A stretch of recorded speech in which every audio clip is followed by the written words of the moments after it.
jam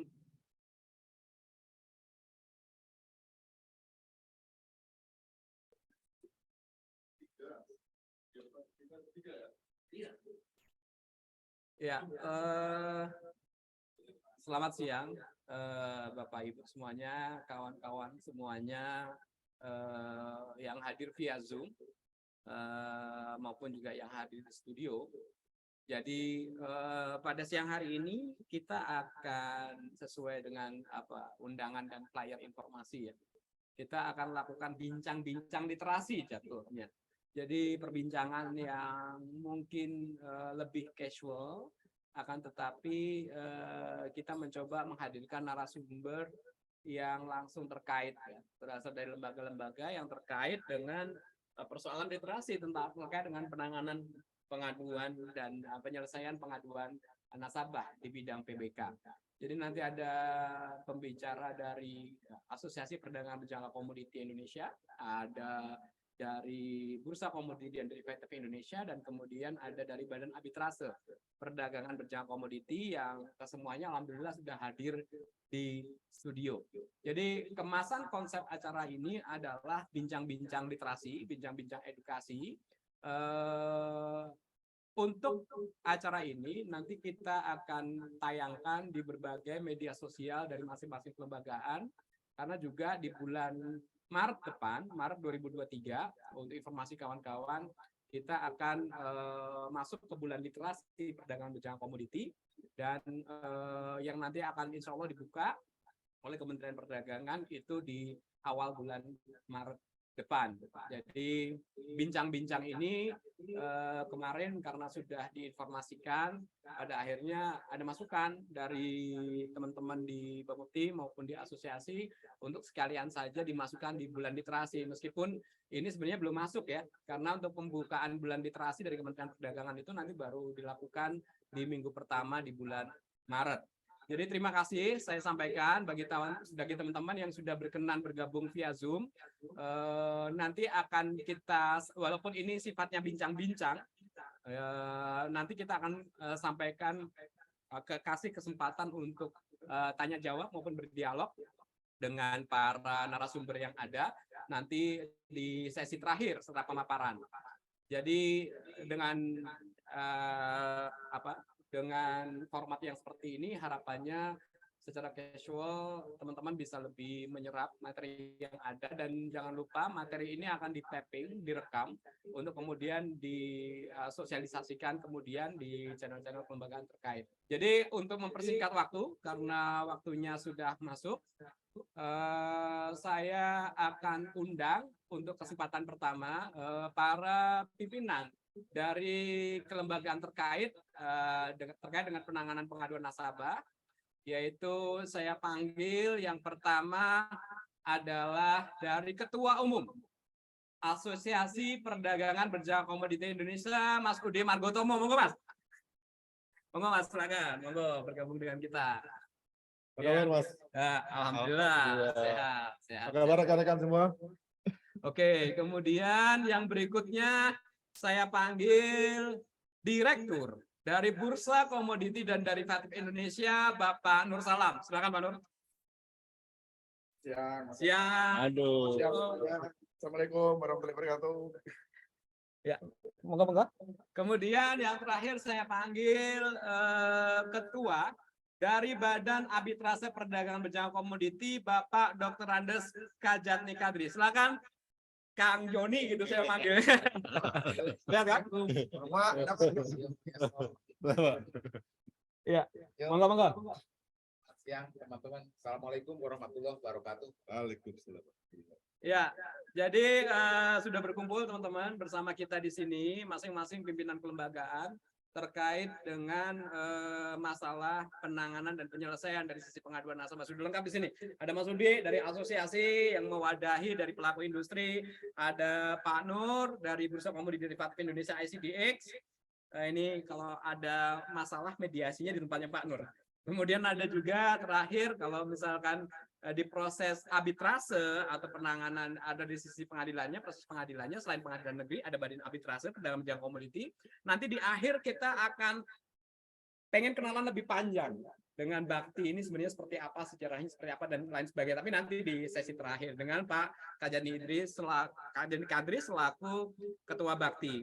Nah, untuk pertama mungkin saya persilahkan, saya akan sampai berikan kesempatan bagi para pembicara di depan, pimpinan lembaga ya, lebih tepat disebut begitu, karena nanti ada sesi kedua dari sisi pembicara perwakilan lembaga. Kali ini dari pimpinan kelembagaan untuk bisa menyampaikan prakata terkait dengan topik bincang-bincang kita pada siang hari ini, masing-masing 5 menit. Untuk pertama kali saya persilahkan terlebih dahulu dari Ketua Umum Asosiasi Perdagangan Berjangka Komoditi, Mas Udi, silakan Mas Udi. Apa yang ada yang mau disampaikan sebagai prakata? Terima kasih Mas Anang. Selamat siang rekan-rekan semua. Assalamualaikum warahmatullahi wabarakatuh. Terima kasih sudah hadir di acaranya Mas Anang ini. Acaranya bakti juga sebenarnya. Acaranya bakti juga ya. Ya. Terima kasih Bapak Nur Salam dan Pak Kajani sudah mengundang saya sebagai perwakilan dari asosiasi. Terkait dengan ini salam kenal juga terkait dengan asosiasi kami adalah Asosiasi Perdagangan Berjangka Komoditi yang sering disingkat ASPEPTINDO. Mungkin rekan-rekan yang saat sekarang belum familiar dengan kami, silahkan dicari di Google ya, ASPEPTINDO, nanti bisa masuk di website kami. Di situ mungkin banyak beberapa informasi yang penting yang Mas Anang yang nanti bisa diketahui oleh rekan-rekan semua. Terkait dengan ASPEPTINDO ini sebenarnya mempunyai tugas yang Mas Anang ini mungkin juga perlu saya sampaikan kepada rekan-rekan semua bahwa salah satu tugas penting dari ASPEPTINDO adalah sebagai tempat untuk bertanya, tempat bertanyanya rekan-rekan semua terkait apabila ingin mendapatkan informasi terkait dengan perdagangan berjangka komoditi. Tempatnya di tempat saya ya rekan-rekan semua. Silakan masuk ke websitenya ASPEPTINDO, silahkan juga telepon ke ASPEPTINDO, nanti di tempat kami juga ada staff yang akan melayani untuk memberikan informasi tentang itu. Nah, kenapa ini penting untuk saya sampaikan kepada rekan-rekan semua? Karena apa?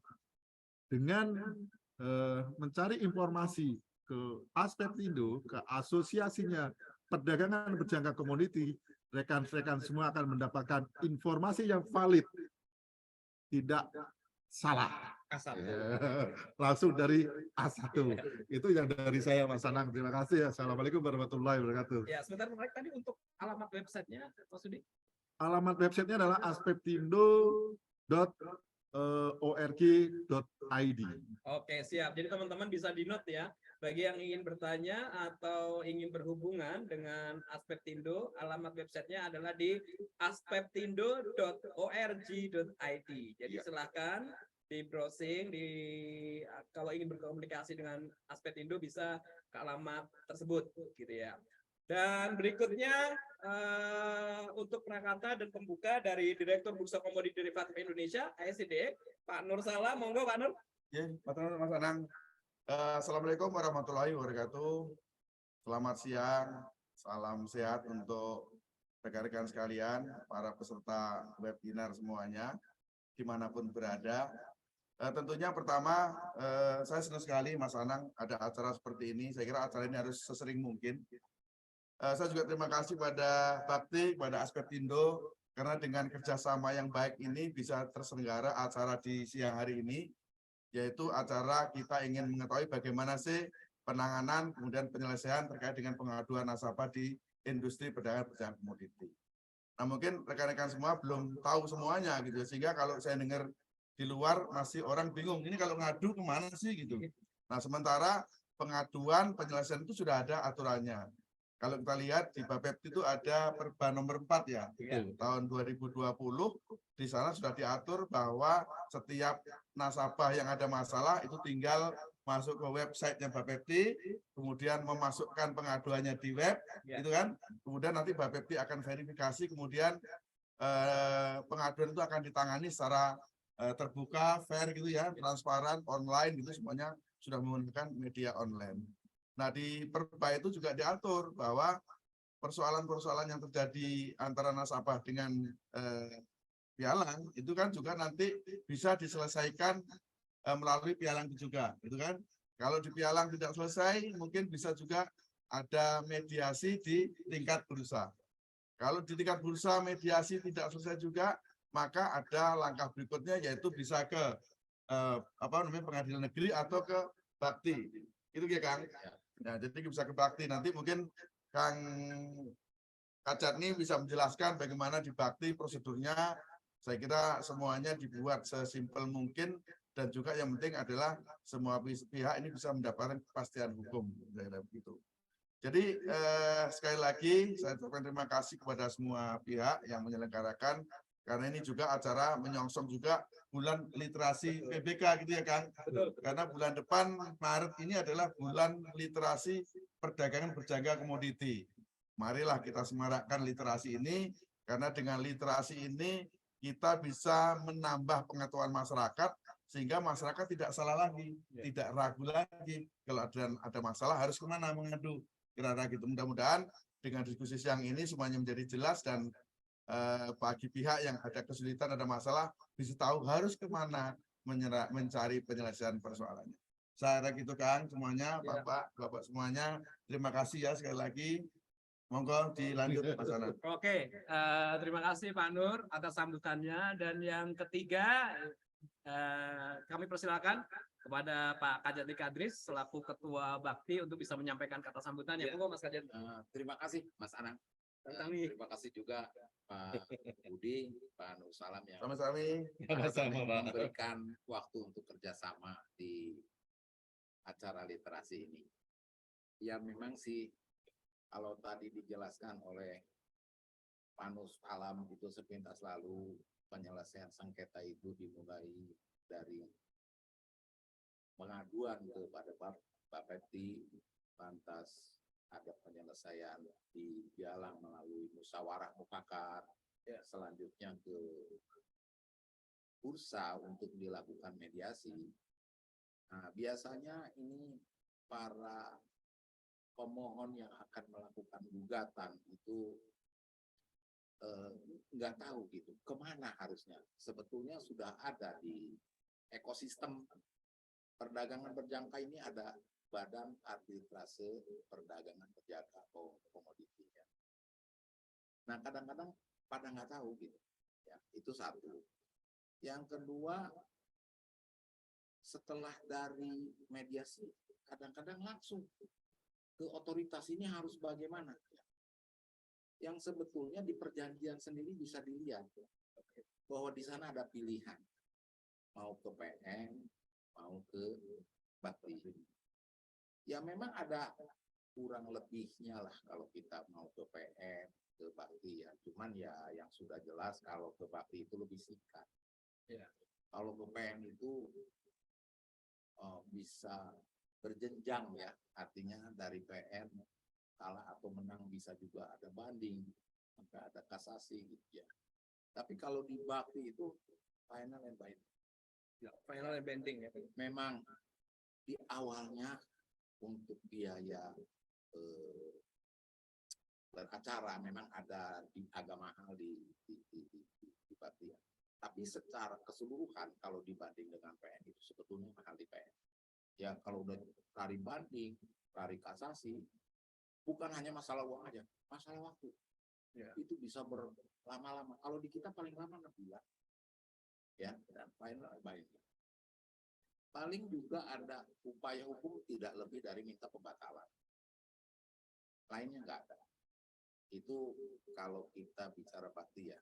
Ya saya harap sih para pemirsa kalau memang ada khususnya dari para pengacara yang punya klien itu di kita udah ada perangkatnya.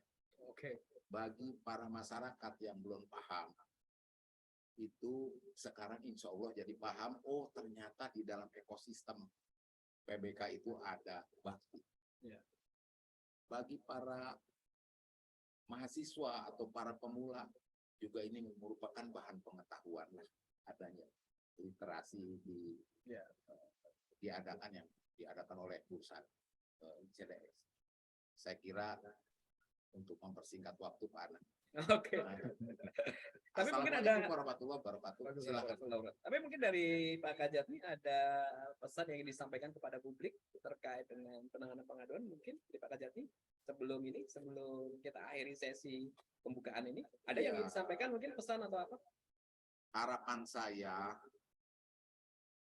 bagi yang mempunyai masalah dan kebetulan dia memilih bakti sebagai proses penyelesaian sengketanya, dilanjut saja, nggak usah sungkan-sungkan ya. Kenapa? Karena para pihak itu punya pilihan masing-masing kepada arbiternya, dan saya yakin ini akan seadil mungkin lah. Jadi bagi orang yang akan mencari keadilan, insya Allah lah di bakti bisa. Siap. Noted, Pak Ketua. Kalau dari Bursa, Pak Nur mungkin ada yang ingin sampaikan? Ya, kalau dari Bursa pertama saya mohon juga pada teman-teman semuanya ini bahwa acara seperti ini dilanjut gitu ya. Jadi hanya berhenti sekali. Karena edukasi literasi ini perlu kita lakukan terus-menerus karena masyarakat kita ini banyak, perkembangan industri ini cukup cepat. Karena kalau kita nggak ada literasi ketinggalan informasinya. Yang kedua, untuk teman-teman bila ada masalah silakan datang ke ICDX, kami terbuka untuk membantu. Perlu informasi apa, literasi apa, mau perlu knowledge mengenai industrinya, mungkin Pak Anang sendiri sebagai gurunya kami di ICDX, kami sangat terbuka. Terima kasih Pak Anang. Oke, berikutnya dari Mas Ketum, silakan jika ada yang disampaikan kepada teman-teman publik. Ya, rekan-rekan semua, ini yang penting juga buat dijadikan dasar untuk memutuskan apakah nanti ingin bertransaksi di industri PPK. Yang paling penting adalah pahamin dulu segala hal di sini tadi sudah dijelaskan, mulai dari bagaimana cara melakukan pembukaan atau berkomitmen dengan pialangnya seperti apa, dan dilanjutkan juga bursanya di mana sih, karena ini juga penting. Seperti saat sekarang ICCX adalah bagian dari bursa dari industri ini juga harus dicari informasinya yang tentang bursa ICDX, dan di sini penyelesaiannya melalui bakti juga harus dipahamin juga. Itu beberapa hal yang penting dipahamin sebelum melakukan untuk menjadi nasabahnya pialang di dalam industri PPK. Itu sih menurut saya pentingnya seperti itu, Mas Anang. Oke, terima kasih Mas Ketum. Jadi teman-teman semua yang terus berhadiran di Zoom ini. Jadi itu tadi sudah disampaikan sambutan, pembukaan, dan juga sekaligus penyampaian pesan terbuka ke publik dari masing-masing kelembagaan, dari Asosiasi Perdagangan Berjangka Komoditi, dari Bursa Komoditi Derivatif Indonesia, dan dari Badan Arbitrase Perdagangan Berjangka Komoditi untuk membuka sesi bincang-bincang kita pada siang hari ini. Dan mohon izin Bapak-Bapak semuanya, sebelum kita masuk ke materi dan sebelum kita akhiri sesi pembukaan ini, kita bisa sama-sama ngajak teman-teman untuk yel-yel bulan literasi. Apa itu ya? Jadi informasi ke teman-teman ya, untuk bulan literasi di bulan Maret itu ada hashtag bersama yang menjadi hashtag yang dipilih oleh kawan-kawan pelaku industri PBK untuk bulan literasi bulan Maret depan, yaitu Ayo Trading Berjangka. Jadi kita bisa bareng-bareng ya. Oke. 1, 2, 3. Ayo Trading Berjangka. Ya, terima kasih Bapak-bapak semuanya sudah hadir di studio. Ya, terima kasih sudah hadir di studio. Terima kasih. Iya. Dan Mas Ketum masih tinggal. Oh, masih tinggal. Oh, siap. Oke, ya. Untuk berikutnya saya akan mengundang, kita akan masuk ke materi, tapi sebelumnya Mbak Panitia mungkin dari sisi pembicara dan bisa kasih tahu untuk langsung bisa join. Oke, jadi teman-teman, acara ini sebenarnya adalah bincang-bincang santai ya, yang menjadi kerjasama dari Badan Arbitrase Perdagangan Berjangka Komoditi dan kami di ICDX Group melalui ICDX Academy. Tujuan literasi ini sebenarnya untuk literasi edukasi kepada publik, khususnya terkait dengan topik siang hari ini, yaitu mengenai penanganan dan penyelesaian pengaduan di industri PBK. Nah, untuk host acara ini langsung saya pandu sendiri dari ICDX Academy, dan untuk pembicara siang hari ini setelah tadi dibuka ada pembukaan dan pengantar sapaan dari masing-masing pimpinan kelembagaan. Untuk materi Intinya saya akan undang untuk bersama-sama kita untuk bincang-bincang ke dengan kawan-kawan semua. Yang pertama tentu narasumber dari asosiasi ada Mas Ketum sendiri, Mas Ketua Umum, Mas Udi Margotomo. Kemudian dari Bakti ada Sekjen, Sekretaris Jenderal Badan Arbitrase Perdagangan Berjangka Komoditi, ada Mas Dadang. Kang Dadang, selamat siang, selamat bergabung dengan kita. Monggo. Selamat siang. Dan juga satu pembicara dari Bursa Komoditi Derivatif Indonesia yaitu Head Mediasi. Jadi ada kepala mediasi untuk bursa seperti yang disampaikan juga mungkin oleh para pimpinan lembaga bahwa di masalah penanganan pengaduan dan penyelesaian di bidang pengaduan di bidang PBK ini ada leveling ya, ada tahapan ya. Jadi ada proses musyawarah mufakat di tingkat pialang. Nanti Mas Udi akan cerita dengan lebih dengan lebih komprehensif sebenarnya di tingkat pialang seperti apa atau hal-hal apa yang perlu dipersiapkan, hal-hal apa saja yang perlu diperhatikan. Kemudian jika di tingkat pialang misalkan tidak terjadi permufakatan, bisa kemudian minta bantuan ke bursa. Minta bantuan ke bursa sesuai dengan peraturan di bursa akan dilakukan proses mediasi antara pihak ya. Antar pihak mediasi. Selamat siang Mbak Reni, hadir di head mediasinya Bursa Komoditi Derivatif Indonesia. Silakan. Ya. Jadi ada Mbak Reni yang menjadi head untuk mediasi Bursa Komoditi di Bursa Komoditi Derivatif Indonesia. Di situ akan diupayakan oleh Mbak Reni dan timnya ini bagaimana antara para pihak yang berselisih dan setelah tadi tidak bisa diselesaikan ya. Karena kalau sudah sampai ke bursa berarti tidak bisa diselesaikan dua belah pihak kan. Makanya butuh pihak ketiga untuk melakukan mediasi. Dalam hal ini bursa yang melakukan mediasi Bursa Komoditi Derivatif Indonesia sudah hadir bersama kita Mbak Reni selaku head daripada mediasi. Kemudian ketika masih mentok, tidak bisa terjadi kesepakatan di antara dua belah pihak yang nggak mau ke next step ya. Tahapan berikutnya bisa ke pengadilan negeri atau bisa ke Badan Arbitrase Perdagangan Berjangka Komoditi. Sudah ada Kang Dadang nih, Kang Endang Sutisna. Tapi kalau saya manggilnya dari zaman dulu Kang Dadang.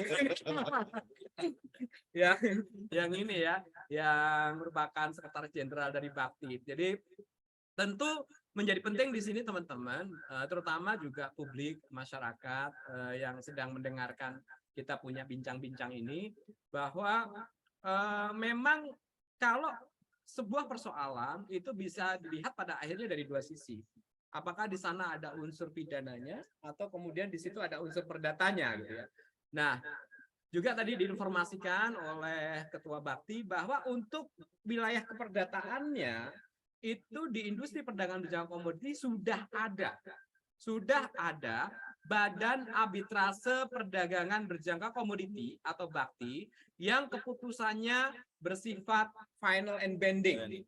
Nah, nanti jauh lebih dalam terkait dengan Bakti seperti apa dan bagaimana beracara di Bakti, apa saja yang harus dipersiapkan dan lain sebagainya. Nanti Kang Dadang dari Bakti bisa menyampaikan dengan jauh lebih detail lagi. Jadi untuk proses ini pembicaraannya kita kemas memang tidak terlalu formal, ya, Bapak Ibu semua, supaya kita santai saja dan bisa mengalir gitu pembicaraannya sehingga inti-inti daripada pembicaraannya bisa tersampaikan. Jadi sesuai dengan urutan tadi penanganan pengaduan, saya juga akan urutkan kesempatan ya. Untuk yang kesempatan yang pertama mungkin sekitar 15 menit ke depan bisa disampaikan sebenarnya proses musyawarah mufakat atau bagaimana proses pengelolaan mengenai penanganan pengaduan dan proses penyelesaiannya yang ada di tingkat pialang itu seperti apa? Apa yang perlu dipersiapkan oleh nasabah? Apa yang perlu dipersiapkan oleh pialang berjangkanya? Kemudian bagaimana proses itu bergulir? Mungkin lebih banyak teman-teman kita bisa dengarkan paparan dari Ketua Umum Asepindo, Mas Udi. Silakan monggo Mas Udi. Terima kasih Mas Anang. Apa di pialang itu? Terima kasih Mas Anang. Kembali lagi rekan-rekan. Terkait dengan apa yang tadi sudah diarahkan oleh Mas Anang terkait dengan tema yang harus kita diskusikan hari ini, dan kebetulan saya mendapatkan bagian yang pertama terkait dengan penanganan di tingkat pialang. Ini untuk rekan-rekan semua bahwa ini juga harus dipahami bahwa pada saat rekan-rekan semua ingin melakukan transaksi di perdagangan berjangka komoditi, tahap awal harus menjadi nasabahnya perusahaan pialang berjangka yang ada di Indonesia, yang legal ya, pasti bukan yang ilegal. Nah, terkait dengan hal ini, mungkin Mas Anang juga perlu juga ingin saya sampaikan kepada rekan-rekan semua, penanganan pengaduan nasabah dan mekanisme penyelesaiannya seperti apa, itu sebenarnya kalau kita ibaratkan beli mobil, itu adalah servis purna jualnya. Iya kan? Servis purna jualnya. Saya yakin rekan-rekan semua itu akan berpikir pada saat ingin memutuskan membeli mobil dengan merek tertentu, pasti yang perlu dipikirkan adalah bagaimana pelayanan di purna jualnya. Karena itu penting. Tidak hanya nanti pada saat ada masalah, ya, tahu apa yang harus dilakukannya. Nah, ini salah satu saat sekarang kita bicara di sini adalah tujuannya untuk itu menurut saya. Ya, terkait dengan kembali lagi kepada bagaimana proses di pengaduan nasabah yang akan terjadi pada saat rekan-rekan semua ini sudah menjadi nasabahnya pialang. Pertama adalah yang perlu diketahui, ya rekan-rekan, bahwa sebagai nasabah dari sebuah pialang, dari perusahaan pialang, otomatis punya kewajiban untuk memenuhi kewajiban yang sudah ditentukan. Di lain kesempatan, pialang juga mempunyai kewajiban yang harus dia berikan kepada nasabahnya masing-masing. Terkait dengan itu, yang kewajiban yang perlu diperlihatkan oleh pialang pertama sekali adalah apa? Pertama sekali adalah pada saat saya melakukan, posisi saya sebagai nasabah ya Mas Anang, melakukan pengaduan nasabah, saya harus kemana? Pertama itu, pada saat saya sebagai nasabah ingin melakukan pengaduan nasabah, saya harus kemana? Ya, kewajiban pialang adalah pada saat itu juga dia harus menunjukkan. Pada saat Bapak Ibu ingin melakukan pengaduan sebagai nasabah saya, Bapak harus ke sini. Nah, ini ditunjukkan, mungkin rekan-rekan semua nanti harus cek di perusahaan pialang-pialangnya masing-masing. Di halaman depan itu diwajibkan, ya, semua pialang itu sebenarnya diwajibkan untuk mencantumkan link pengaduan nasabahnya. Ya, linknya adalah pengaduan.bapepti.go.id. Jadi di halaman depannya pialang itu harus dicantumkan linknya. Jadi nasabah nggak usah bingung-bingung, tinggal klik itu langsung masuk sistemnya Bapepti, sistem pengaduannya Bapepti. Itu semua diatur di peraturan Bapepti nomor 4 tahun 2020. Nah, itu sangat jelas tahapannya itu sangat jelas. Nah, intinya pilihlah ini penting ya, pilihlah pialang yang mencantumkan link pengaduannya yang kelihatan jelas. Ada yang tidak mencantumkan, Mas, menurut pengamatan asosiasi? Ada mencantumkan posisinya di pinggir, kalau enggak di agak tersembunyi. Itu kan berarti ada apa gitu kan. Ya, Mas, kan ada apa gitu kan. Karena memang gini rekan-rekan semua, link pengaduan nasabah itu langsung masuk ke dalam servernya Bapepti, Badan Pengawas Perdagangan Berjangka Komoditi. Ya, itu mungkin ada beberapa teman-teman pialang mencoba untuk menghindarkan, ya kan, supaya nggak ketahuan nih linknya ditaruh di mana. Padahal ketentuan dari yang ditetapkan oleh Badan Pengawas Perdagangan Berjangka Komoditi, setiap pialang harus mencantumkan link pengaduannya di halaman depan websitenya masing-masing pialang. Itu yang penting dulu. Nah, setelah itu, Bapak rekan-rekan semua, setelah masuk di sana, sebenarnya cukup sederhana bahwa tinggal mengikuti proses pengaduannya seperti apa. Nah, di sini juga penting buat informasi buat rekan-rekan semua. Adakah wakil pialang yang mewakili pialang itu menjelaskan bagaimana proses pengaduannya? Ya kan?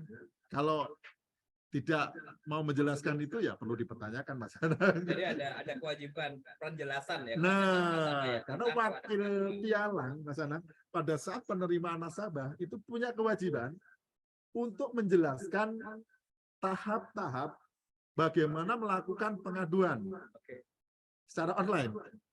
Ya kan? Nah, itu penting juga. Pertama, harus tahu linknya di mana. Yang kedua, tahap-tahap pengaduannya juga harus dijelaskan oleh wakil pialang. Ya kan? Nah, setelah itu semua selesai, berarti kan nasabah memang secara purna jual gitu, telah diberikan jasa oleh pialangnya dengan baik.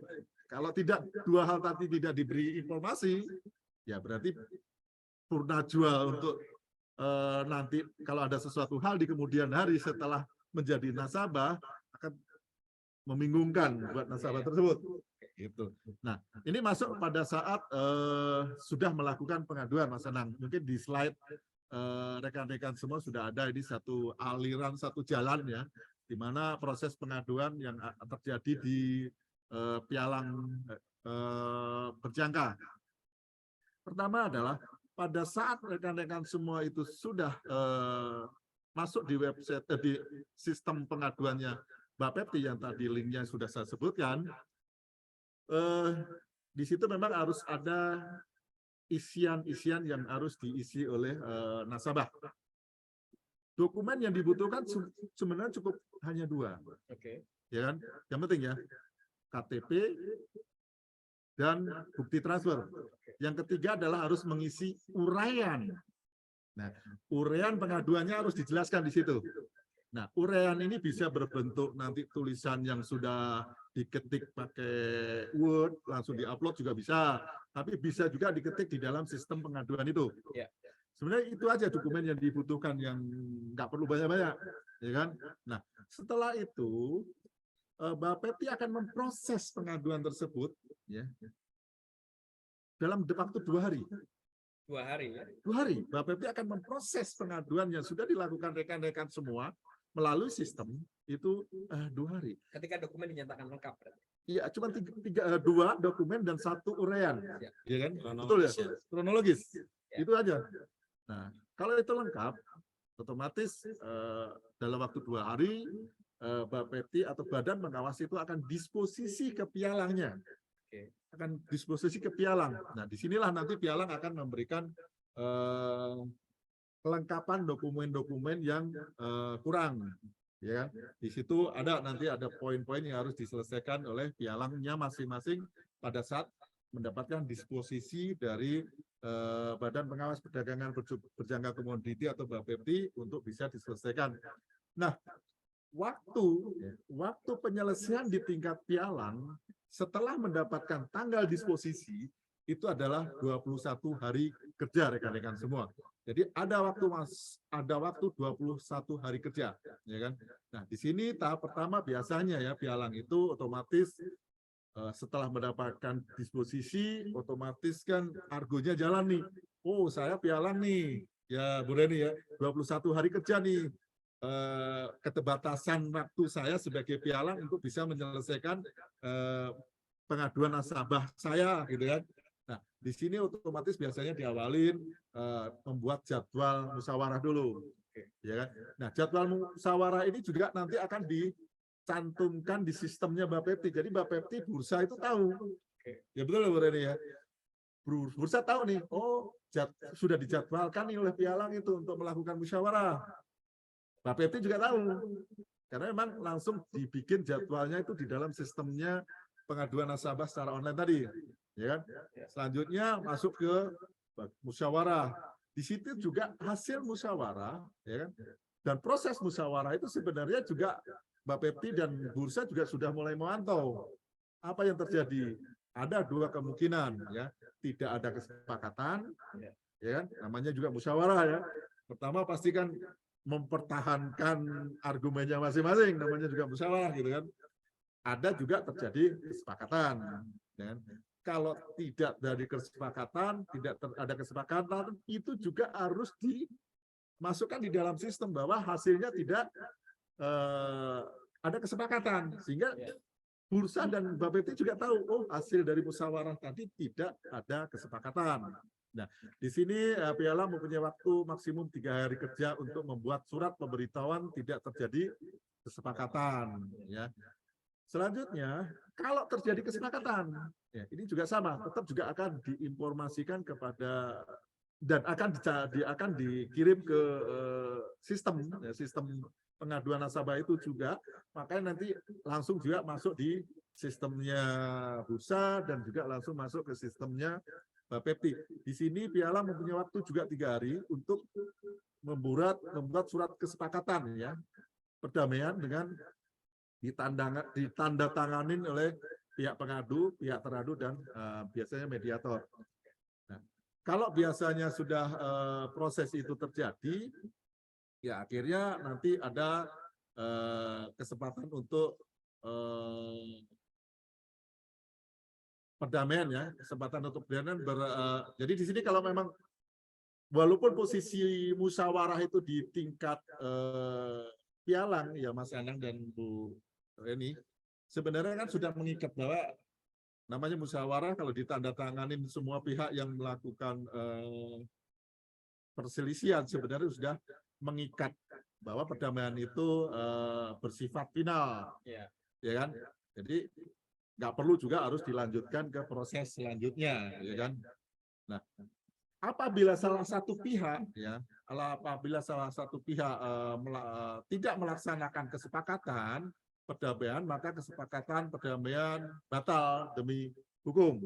Tetap ada potensi di situ, kan.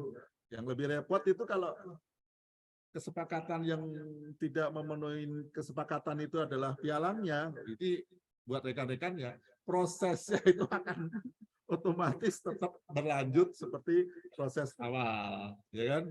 Tetapi kalau rekan-rekan sendiri sebagai nasabah yang tidak mengikuti dari kesepakatan tersebut, ya risikonya penyelesaiannya sudah selesai di tingkat kesepakatan. Itu mungkin rekan-rekan semua apa yang hal akan terjadi dalam proses pengaduan nasabah di tingkat piala. Itu mungkin Mas Anang yang bisa saya jelaskan. Oke, terima kasih Mas Sudi, sudah hampir 15 menit. Aku cuma pengen highlight tadi yang dimaksud dengan Mas Sudi kesepakatan. Mungkin ini juga perlu dipahami oleh teman-teman, ya, publik, bahwa sesungguhnya ketika nasabah, kita sebut begitu, ya, orang yang mau trading kemudian menggunakan jasa keperantaraan dari pialang berjangka itu disebut nasabah. Jadi pialang berjangka ini sifatnya hanya memerantarai aja untuk penyampaian amanat transaksinya. Nah, dalam rangka untuk memperantarai proses penyampaian amanat tadi, itu sebenarnya diikat oleh satu perjanjian standar antara nasabah dengan pihak perusahaan pialang melalui wakil pialang yang bertugas yang menjelaskan, yaitu yang disebut dengan dokumen perjanjian pemberian amanat.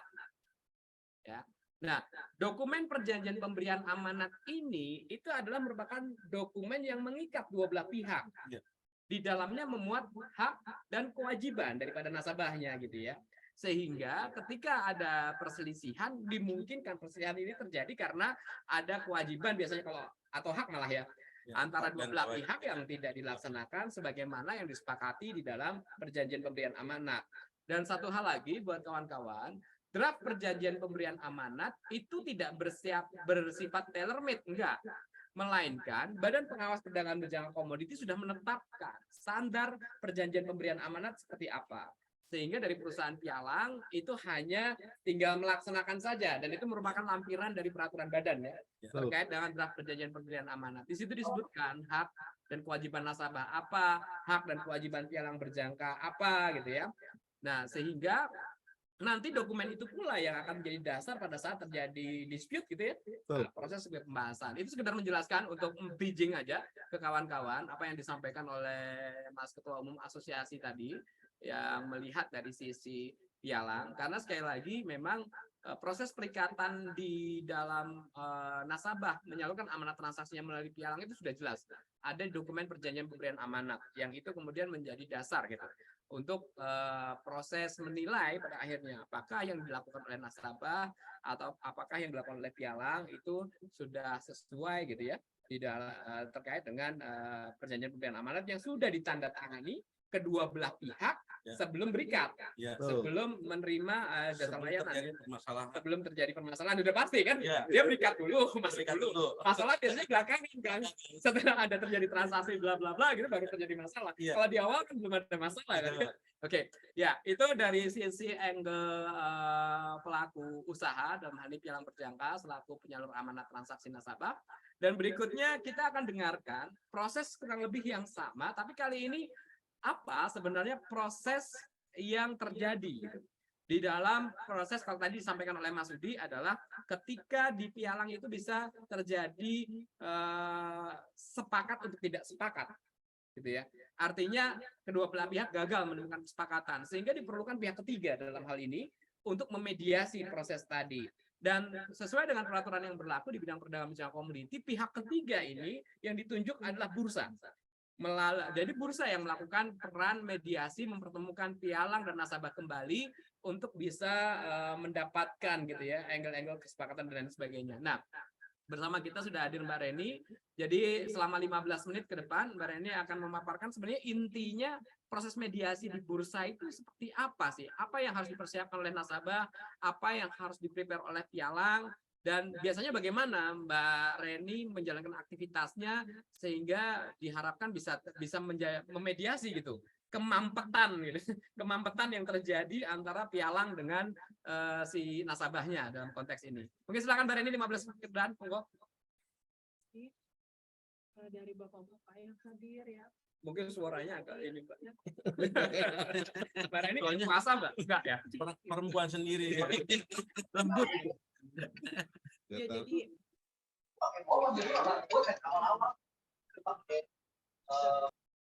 K4 2000 atau Perba 4 2020 yang diterbitkan oleh Bapepti ini tentang mediasi ya, tentang penyelesaian perselisihan ya. Di sana juga dijelaskan juga tentang mediasi online juga ya. Jadi memang pada saat musyawarah mufakat di perusahaan pialang berjangka tidak menemukan suatu mufakat ya. Disposisi dari Bapepti akan beralih kepada bursa untuk dilaksanakan mediasi. Ya, di sini bisa dibuka slide-nya. Ya, ini peraturan yang diatur di dalam industri perdagangan berjangka komoditi. Tentunya roh dari industri perdagangan berjangka komoditi di sini ada Undang-Undang 3297, kemudian juga ada PP juga ya di sini, dan tentunya ada peraturan ya Perka 4 atau Perba 4 2020. Sebelumnya memang ada Perka 125 2015 yang telah dicabut diganti dengan peraturan yang terbaru 4 2020. Next selanjutnya Mbak. Nah di sini bagaimana sih atau pelaku-pelaku usaha mana saja nih yang menangani perselisihan perdagangan berjangka komoditi ya dalam penyelesaiannya. Tentunya ada pialang berjangka, usaha berjangka sebagai regulator kami di sini ya, yang akan mengelola satu pintu ya nasabah yang memiliki permasalahan terkait perdagangan berjangka ya dengan perusahaan pialang akan berpusat di Bapepti. Kemudian siapa saja yang bisa mengadu? Tentunya nasabah, karena yang memang memiliki permasalahan rata-rata nasabah, dan tentunya boleh kuasanya yang memang telah dikuasakan dengan surat kuasa, baik itu kuasa maupun kuasa hukum ya. Kalau kuasa hukum berarti para lawyer-lawyer yang tentunya telah memiliki izin sebagai pengacara dan telah memegang surat kuasa. Kemudian kenapa disebut pengaduan? Tentunya pengaduan atau permasalahan nasabah terjadi ini ajas praduga tak bersalah ya. Tentunya ada pelanggaran yang dilakukan oleh ada pegawai, ada oknum juga dari perusahaan pialang ya, sehingga menyebabkan nasabah ini mengalami kerugian ya, atau permasalahan. Tentunya biasanya secara materi. Kemudian Bapepti di sini berfungsi sebagai regulator, tentunya memantau semua arus ya proses dari penerimaan nasabah hingga akhir penyelesaian perselisihan seperti apa. baik dari perusahaan pialang sampai ke bursa selanjutnya.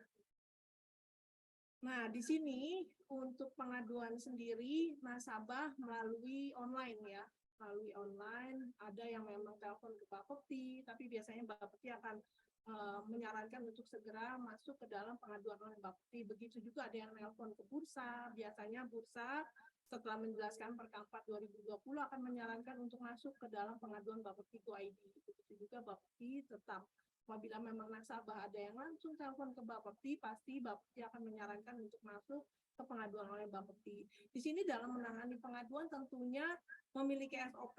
SOP-nya semua itu sudah mendapatkan persetujuan dari Bapepti dan ada unit khusus.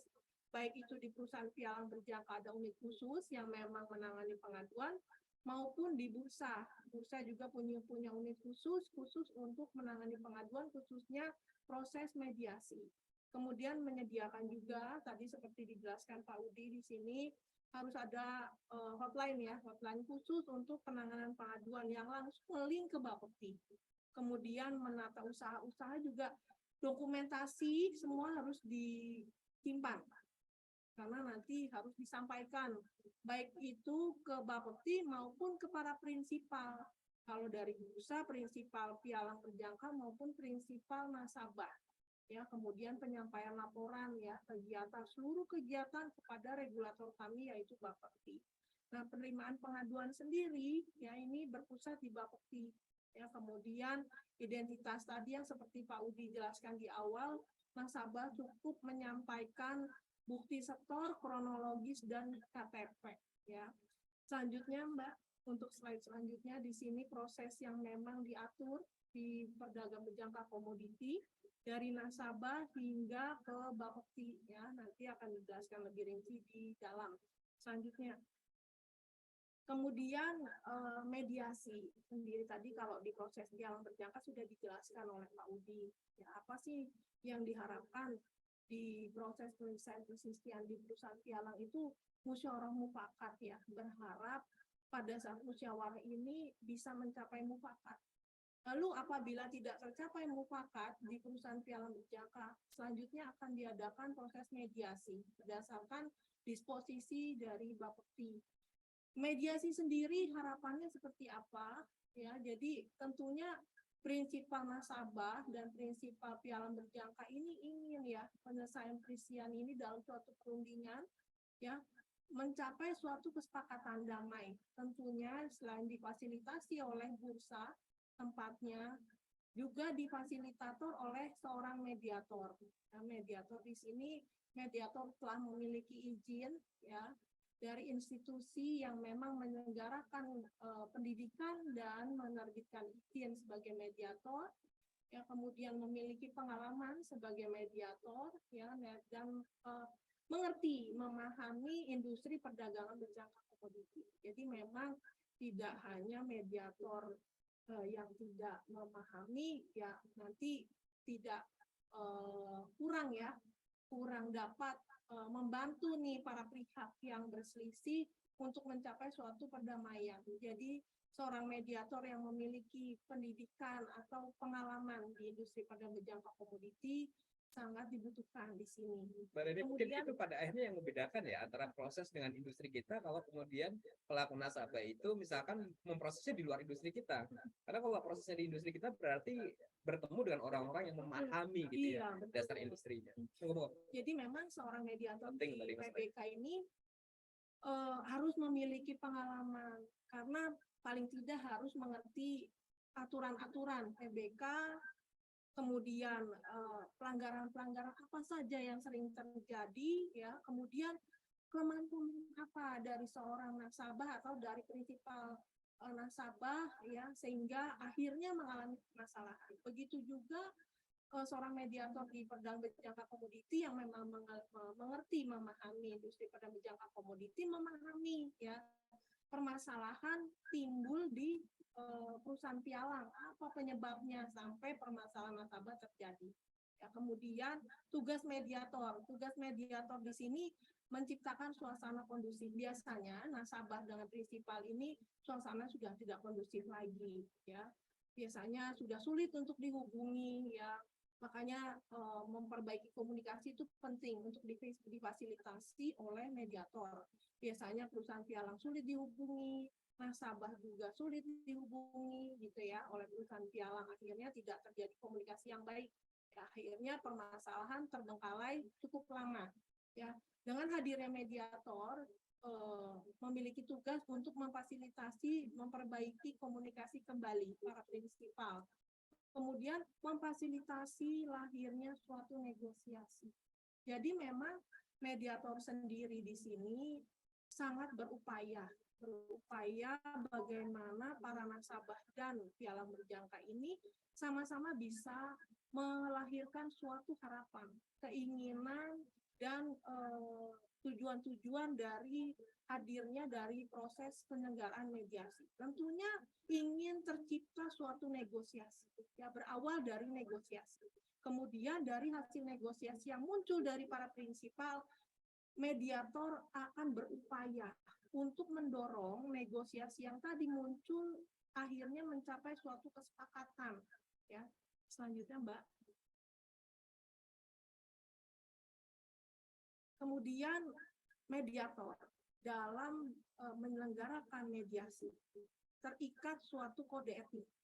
Jadi walaupun mediator diselenggarakan atau disediakan oleh bursa, tetap harus bersikap netral karena terikat suatu kode etik. Ya tidak boleh memihak ini. Walaupun dari bursa ya ditugaskan oleh bursa harus independen, harus mandiri, tidak boleh dalam perintah siapapun ya. Kemudian harus dapat menjaga kerahasiaan isi dari proses mediasi para prinsipal, nasabah maupun perusahaan pialang, ya tidak boleh dipublikasikan kemana-mana, tidak boleh dicantumkan di dalam status-status sosial media, apalagi diviralkan, itu tidak boleh karena mediasi bersifat rahasia, ya hanya diketahui oleh para prinsipal yang hadir. Kemudian imparsial, tidak memiliki hubungan kekeluargaan dengan siapapun. Ya, mediator apabila memang memiliki hubungan ternyata, loh ini kok omnya, loh ini kok temannya, ini harus mengundurkan diri. Ya, di dalam awal proses mediasi langsung menyampaikan harus mengundurkan diri sebagai mediator karena ada pertalian darah atau pertalian persaudaraan, yaitu tidak boleh. Kemudian tidak memiliki benturan kepentingan, ya. Jadi seorang mediator tidak dalam perintah pialang berjangka maupun tidak dalam perintah nasabah, ya. Selanjutnya Mbak. Kemudian untuk tata tertib mediasi sendiri di bursa ICDX ini memiliki tata tertib ya. Jadi kadang nasabah sudah emosi, ya, sudah muncul amarah yang cukup tinggi sehingga biasanya muncul kata-kata provokasi, ya. Jadi di sini tidak diperkenankan dalam proses mediasi adanya provokasi, baik itu dari prinsipal pialang maupun nasabah. Kemudian alat komunikasi semua dimatikan, ya. Memang tidak boleh ada perekaman dari para prinsipal, tidak boleh juga difoto-foto oleh para prinsipal yang nanti malah mencemarkan tujuan dari mediasi sendiri. Kemudian pada saat para prinsipal berbicara dengan mediator akan diberi kesempatan. Jadi memang tidak boleh berbicara kedua-duanya, nanti tidak ada yang mendengar ya. Mediator nanti akan memberi kesempatan kepada para prinsipal untuk secara bergantian dalam berbicara. Memberi kesempatan juga para prinsipal untuk bisa bertanya satu-satu ya. Selanjutnya Mbak. Kemudian untuk skema penanganan mediasi atau pengaduan ya di bursa dari disposisi Bapepti diterima oleh bursa untuk dilakukan mediasi ya karena musyawarah mufakat di perusahaan pialang tidak menemukan mufakat. Kemudian bursa akan mengadakan undangan verifikasi kepada nasabah. Ya di sini tujuannya adalah untuk mengetahui lebih detail, tidak hanya berdasarkan lembaran kronologis, tapi ada hal-hal tertentu yang ingin didapat oleh petugas bursa dari nasabah ya seperti contohnya data transaksi, ya, kemudian nomor-nomor akunnya sudah benar atau tidak, gitu ya, kemudian data-data perjanjian amanat di dalamnya ini sudah benar tidak isinya.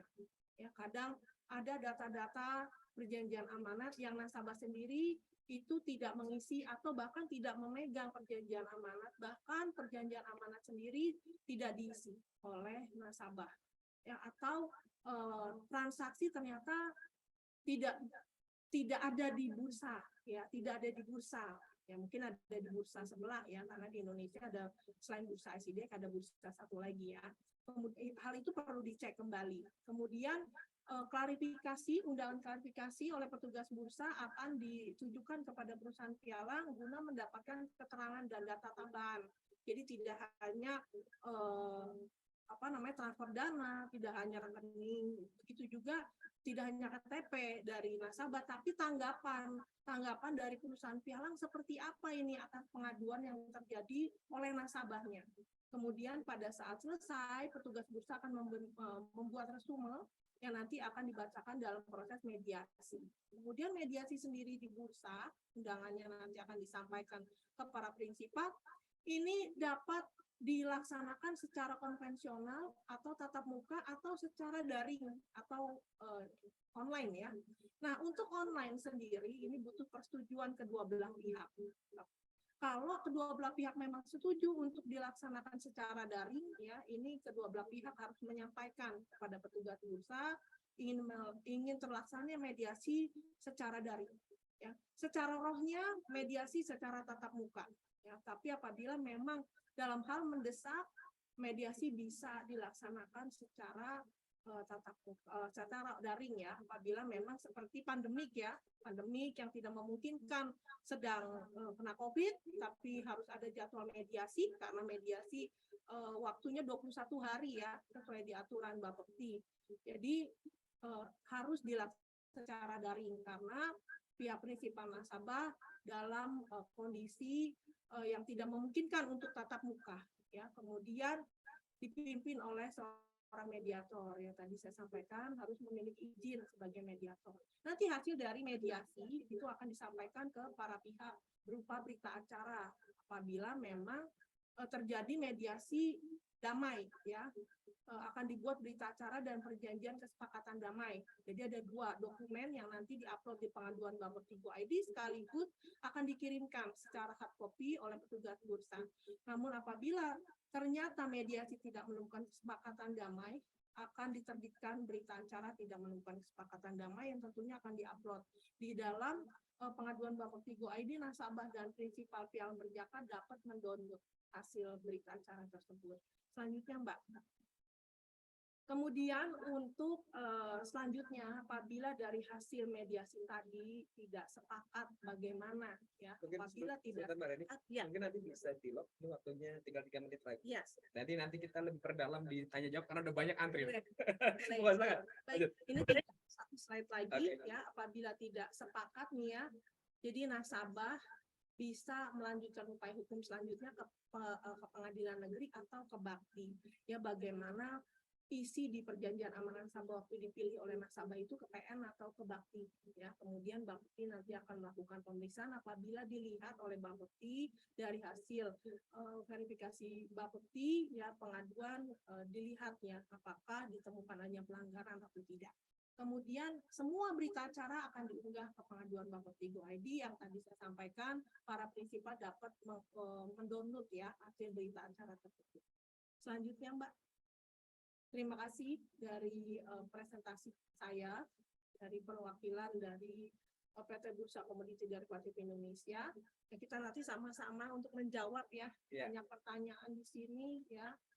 Pak Anang, silakan. Oke. Kita mulai dari mana ini? Makasih Mbak Reni. Banyak. Jadi tadi sudah disampaikan masing-masing, dari Mas Budi sudah, dari Mbak Reni sudah. Memang acara kita bincang-bincang, jadi agak santai. Karena Mbak Reni terbiasa ngajar masalahnya. Jadi acara kita topik siang hari ini adalah bincang-bincang. Jadi kita akan casual saja. Kita akan lebih banyak membahas topik yang aktual, tetapi supaya lebih terarah, makanya tadi diberikan kesempatan bagi masing-masing lembaga untuk menyampaikan, gitu ya, di wilayahnya masing-masing prosesnya seperti apa. Tapi saya pribadi juga berharap nanti lebih banyak kita bisa menjawab gitu ya pertanyaan-pertanyaan yang muncul sehingga nanti bisa lebih informatif jatuhnya. Nah, untuk berikutnya kita akan dengarkan paparan sebenarnya bagaimana proses tentang terutama dalam konteks pengaduan ini adalah prosedur berperkara di Bakti itu kayak apa gitu ya. Mumpung ada Bakti di sini. Jadi saya persilahkan pada Kang Dadang, Sekretaris Jenderal Bakti untuk bisa menyampaikan materinya dalam 15 menit ke depan. Silakan, Mas. Oke, makasih Pak Anang, makasih Pak Udi, dan terima kasih Bu Redi. Ini saya giliran yang terakhir itu yang paling nggak enak itu sebetulnya. Tapi ya nggak apa-apa. Sebetulnya rekan-rekan semua harus juga mengetahui, mungkin sebelum ini saya akan menjelaskan mengenai Bakti itu adalah badan arbitrase dan tujuannya adalah untuk kepastian hukum di industri perdagangan berjangka. Menunjang kepastian itu ini menunjang. Kenapa saya sebut menunjang? Karena ada pengadilan, ada di sana apa namanya PN, pengadilan negeri, dan ada ke pidana ya, ke kepolisian.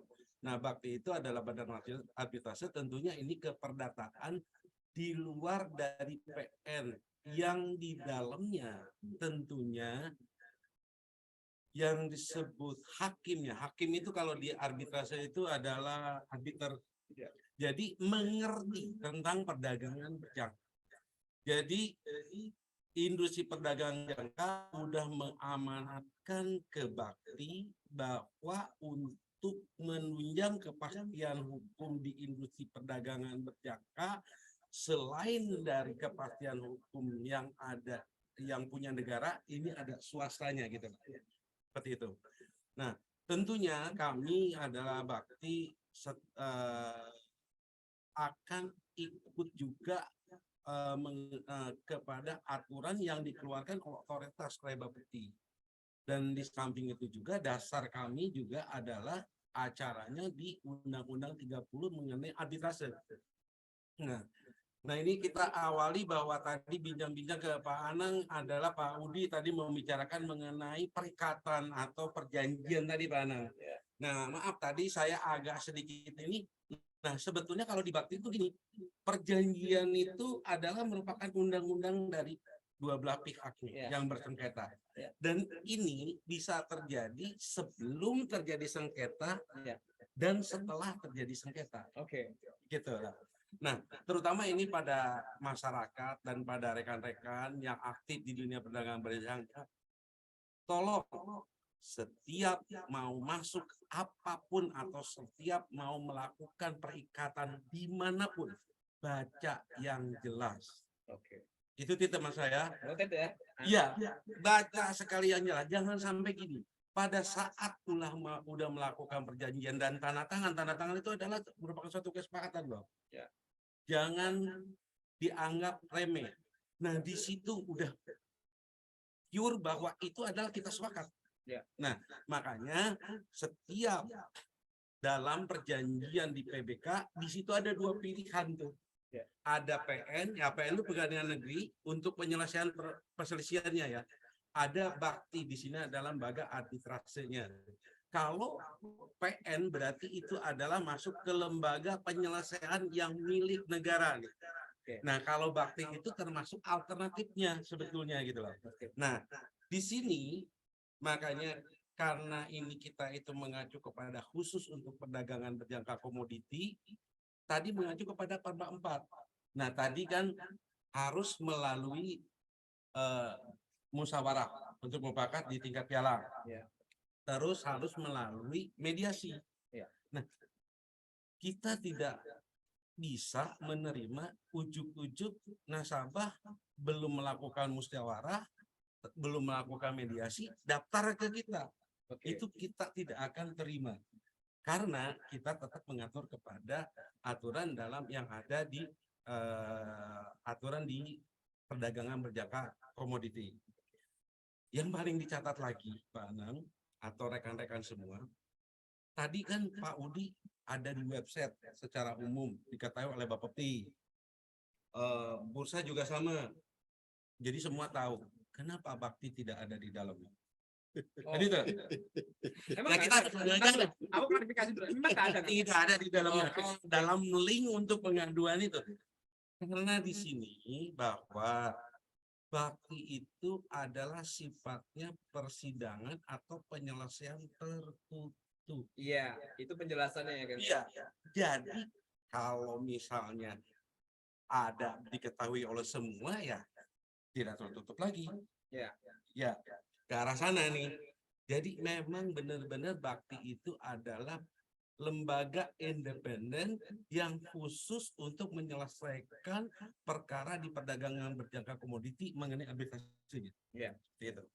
Nah, mengenai yang tadi balik lagi bahwa di kesepakatan, nah dalam perjanjian itu nyatu tuh merupakan suatu kesepakatan bahwa ini masuk pilihnya ke PN atau ke Bakti ini. Oke. Nah, tentunya kalau misalnya dalam musyawarah Kang Udi ini di Pialang tidak sepakat, ya kan? Terus larinya 21 hari adalah ke mediasi dong. Ada orang tengahnya gitu. Ya. Tapi mediator itu kan tidak bisa memutuskan. Ya. Tidak ada kepastian hukum gitu loh. Oke. Nah, ini tidak sepakat juga. Nah, baru di sana kita ngelihat dalam perjanjiannya larinya kemana. Oh, Nah, jadi itu yang paling penting. tertera di PPA, Tertera. perjanjian pemberian amanat tertera Betul, ya pilihannya. Betul.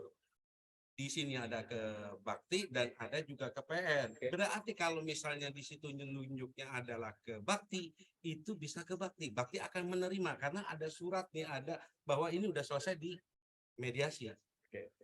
Tetapi bisa enggak bahwa di dalam agreement adalah menunjuk bukan Bakti tapi PN. Ya. Tapi daftar ke Bakti. Bisa. Jika Nah, jikanya apa nih?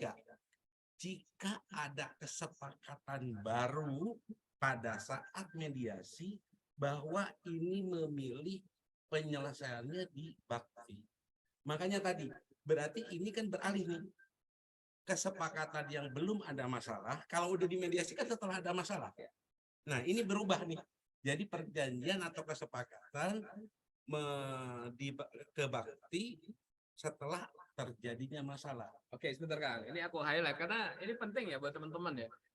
Jadi gini, di dokumen perjanjian pemberian amanat, di situ pihak pialang berjangka dengan nasabah sudah memilih ya. Betul. Untuk proses penyelesaian seandainya di belakang hari terjadi dispute, itu lembaga peradilan mana yang dipilih? Apakah PN atau Bakti? Iya. Itu kan sudah tertera di Sudah perjanjian tertera pemberian di amanat ya. perjanjian, betul. Nah, in case kalau pada saat awal itu yang bersangkutan itu memilihnya PN, Betul. belum tidak berarti tidak bisa ke Bakti. Iya. Asal pada saat nanti dua belah pihak bersepakat untuk membuat kesepakatan ulang. Betul. Bahwa untuk penyelesaian dua belah pihak bersepakat untuk diselesaikan di Bakti gitu kan ya. Betul. Oke. Betul. Oke teman-teman, aku tadi sekedar cuma untuk meng-highlight saja karena ini pesannya cukup penting. Iya. Monggo silakan lanjut. Ya, Kang. makanya tadi kan undang-undang di Bakti itu dasarnya adalah undang-undangnya adalah kesepakatan. Berarti ini setelah terjadi masalah baru kesepakatan itu diselesaikan di Bakti.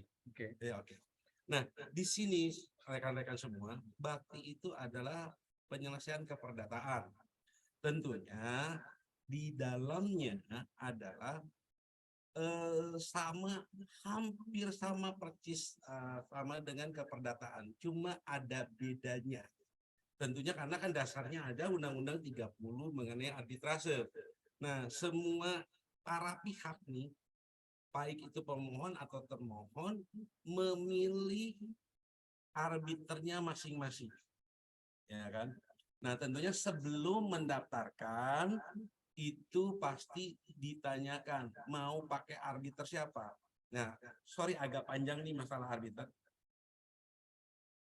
Mohon rekan-rekan pahami dan mungkin dicatat di board di sini. Walaupun Bakti adalah penyelesaian sengketa di bidang perdagangan berjangka, kita punya arbiter itu benar-benar independen. Oke. Jadi kita tidak akan memihak ke industri PPK atau ke pialang atau ke bursa enggak. Ya. Benar-benar kita independen. Makanya kita juga nggak tahu nih laporan ke Bapepti tadi ke ini, kita tertutup, ya kan? Kedua, bahwa dijamin kerahasiaannya kalau kita penyelesaian sengketa itu di Bapepti. Kita benar-benar tertutup, tidak seperti berdata di umum. Kita tertutup. Nah, makanya di sana bahwa sebetulnya dalam penyelesaian sengketa itu ada dua ya, ada bisa memakai arbiter tunggal, arbiternya sendiri, ada yang arbiter majelis, berarti arbiternya lebih dari 3. Dan ini kebebasan bagi para pihak sebetulnya memilih arbiternya masing-masing kalau majelis. Nah, tapi kita menentukan karena ini adalah menyangkut supaya ini ada keadilan, jadi kita untuk reguler ya itu hanya pakai arbiter majelis, jadi 3 arbiter seperti itu. Nah, terus untuk pendaftarannya bisa kita online melalui www.bakti-arb.org, bisa dilihat di sana semuanya jelas. Harus bayar berapa, syaratnya apa. Cuma yang paling penting syaratnya adalah telah melakukan mediasi di bursa seperti yang tadi syarat yang sesuai dengan Perda 4 itu. Jadi kalau misalnya tidak kita terima, ya pasti kita berarti memperkenalkan belum ada dari bursa nih, atau 21 setelah 21 hari. Oke. Terus untuk persidangan bakti karena arbitrase singkat, cepat, dan mempunyai kepastian hukum. Karena apa? Putusan di bakti tentunya akan didaftarkan di pengadilan negeri. Nah, enaknya kalau di arbitrase itu kenapa final and banding? Intinya tidak molor gitu. Kayak perdata itu bisa 2 tahun, setahun gitu loh.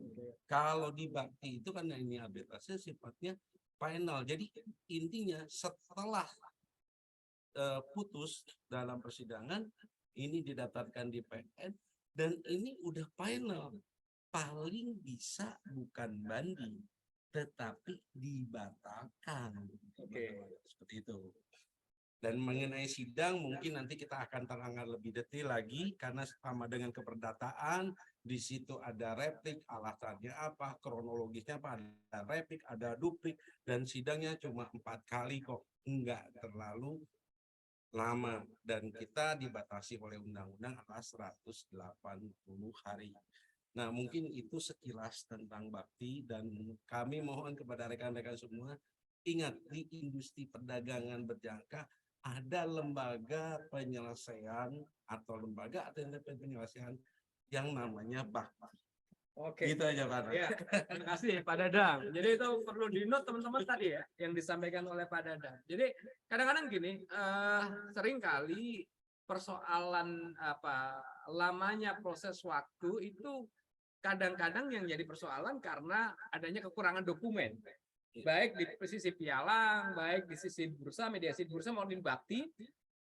Intinya sepanjang dokumen itu dinyatakan lengkap, sebenarnya prosesnya tidak molor ya. Tidak molor. Itu langsung akan sesuai dengan rundown dari ketentuan di masing-masing pihak itu kurang lebih sekitar 21 hari kerja. Tidak akan lebih dari itu gitu. Nah, jadi dan satu lagi juga di bakti itu tadi dijelaskan bahwa keputusannya dari sisi di bakti itu sifatnya final and binding. Jadi setelah keputusan ada di bakti tinggal didaftarkan ke PN. Jadi bukan keputusan yang ditinjau. Kalau misalnya ada pihak yang kurang puas mungkin mengajukan pembatalan. Prosesnya akhirnya begitu ya. Tetapi bahwa keputusan di bakti itu sifatnya adalah final and binding. Jadi ini sudah dijelaskan teman-teman pada sesi bincang-bincang kita siang hari ini dari masing-masing kelembagaan. Jadi tentu ini bisa memberikan satu perspektif yang lebih utuh gitu ya bagi kita semua tentang bahwa nasabah ketika bertransaksi atau masyarakat ketika bertransaksi di perdagangan berjangka komoditi itu hak hukumnya dilindungi oleh undang-undang. Jadi ketika ada dispute itu ada salurannya gitu. Bisa melalui musyawarah di tingkat pialang. Kemudian kalau tidak selesai butuh pihak ketiga, ada bursa sebagai mediator. Masih misalkan pihak ketiga belum berhasil ke pengadilan, ke arbitrase gitu ya. Jadi tidak mentok gitu. Jadi ketika ada persoalan dispute itu penyelesaiannya jelas, polanya seperti apa dan tidak molor-molor karena di masing-masing pihak batas waktunya adalah 21 hari kerja. Ya, artinya ini juga perlu kita informasikan kepada publik bahwa untuk ketika terjadi dispute itu proses penanganan dan penyelesaiannya sangat jelas sekali ketika di industri perdagangan berjangka komoditi. Maaf Pak Nang, ini Ya. di Bakti pun ada batas nih 180 hari Oke. harus selesai. Iya, tadi di note lagi sama Kang Dadang, 180 hari harus selesai Harus. proses bakti ya. Ya, itu jelas. Berarti tidak ada yang namanya kasus kok molor-molor gitu Iya, ya. betul. Semuanya langsung putus gitu dalam time frame waktu yang sudah ditentukan oleh peraturan. Ini menjadi penting karena begini memang kita bicara tentang perdagangan berjangka komoditi, perikatan antara nasabah dengan pialang tempat dia menyalurkan amanat transaksinya. Ini yang juga kadang-kadang disalahpahami oleh publik. Pialang itu adalah menyalurkan amanat transaksi nasabah. Dia tidak melawan transaksinya nasabah kan? Betul. Ya, itu pialang. Jadi ketika dia menyalurkan amanat transaksinya nasabah, di situ diikat oleh perikatan. Jadi dasar menyatakan bahwa ini pelayanannya sesuai tidak dengan peraturan itu adalah apa yang terkandung di dalam perjanjian pemberian amanat. Jadi memang kalau semuanya lancar-lancar saja nggak perlu ada dispute. Ya, itu everybody happy, semuanya lancar saja. Tapi seandainya pun ternyata harus ada dispute, penyelesaiannya, time frame waktunya, alurnya semuanya sudah sangat jelas.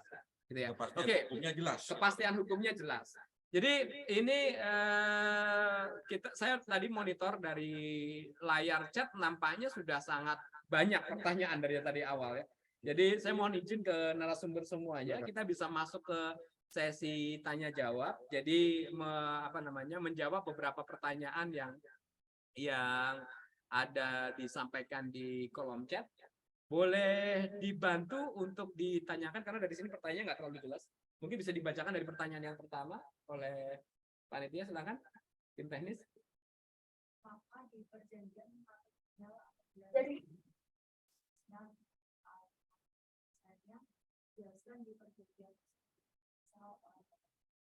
Oke, kalau itu tadi sudah terjawab ya, bahwa itu ada di dalam dokumen perjanjian pemberian amanat.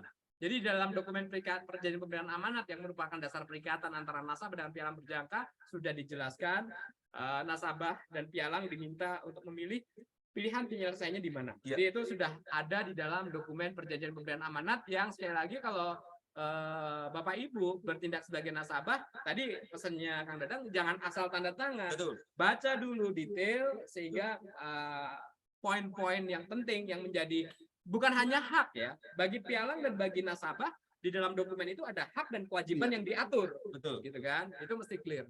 Pertanyaan berikutnya yang belum sempat terjawab ada?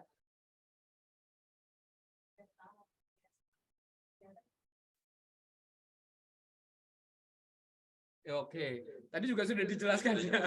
Sudah dijelaskan tadi sambil jalan, sambil tanya sudah dijelaskan sama Mbak Reni juga bahwa mediator yang dimaksud adalah mediator bersertifikat. Gitu ya. Itu sudah pasti. Dan tentu tidak hanya sekedar mediator bersertifikat, melainkan yang bersangkutan itu memang quote unquote orang PBK. Ngerti mengenai Tentang PBK. Ini persoalan yang seringkali muncul kawan-kawan. Jadi PBK ini, industri PBK ini memang sampai sekarang tahap masih dianggap sebagai sesuatu yang leg spesialis, di mana banyak pengaturan-pengaturan yang sifatnya sangat khusus gitu ya di industri PBK, sehingga memang pada akhirnya setiap pihak siapapun yang beraktivitas di industri PBK memang harus benar-benar paham dan berasal dari mengerti tentang peraturan dan berasal dari dalam. Ketika kemudian misalkan tidak mengerti, pada akhirnya membuat proses itu menjadi menjadi molor, menjadi kurang dokumen lah, atau menjadi apalah istilahnya. Jadi prosesnya menjadi tidak lancar. Yang lain, pertanyaan yang ketiga nggak ada?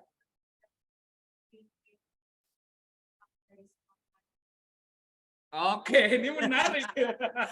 Ini menarik pertanyaan yang ketiga. Ada tiga pembicara di sini. Jadi pertanyaannya sederhana. Berapa persen? Ya enggak, ini pertanyaan ringan tapi perlu ditanggapi. Berapa persen win-win loss yang diterima gitu ya oleh pialang atau dalam proses pengaduan lah, penyelesaian pengaduan. Ada yang ingin menjawab? Mungkin ada yang berpendapat, silakan dari narasumber bertiga. Atau Mas Budi dulu nih pialang nih. Mas Budi dulu. Ya, oke, terima kasih Mas Anang. Ini memang pasti berbeda ya, berbeda posisinya di pialang, di bursa maupun di bakti itu sebenarnya beda karena memang ini ada unsur menang dan kalah, kan? Ada kan? Kalau dari sisi pialang begitu kan?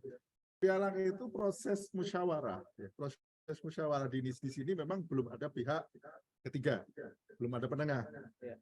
Jadi di sini masih berhadapan antara kepentingannya nasabah dan kepentingannya perusahaan pialang. Dan di sini kan otomatis akan berargumen tentang menang kan kalah, gitu kan, win-win dan loss gitu kan. Nah, otomatis kalau posisinya sebagai pihak pialang, dia akan berusaha semaksimal mungkin posisinya nggak mau kalah. Ya, dia akan berusaha semaksimal mungkin untuk menang. Nah, inilah yang biasanya terjadi deadlock. Ya kan? Kenapa tadi ada sebuah pernyataan dari Mas Anang bahwa kesepakatan untuk tidak sepakat.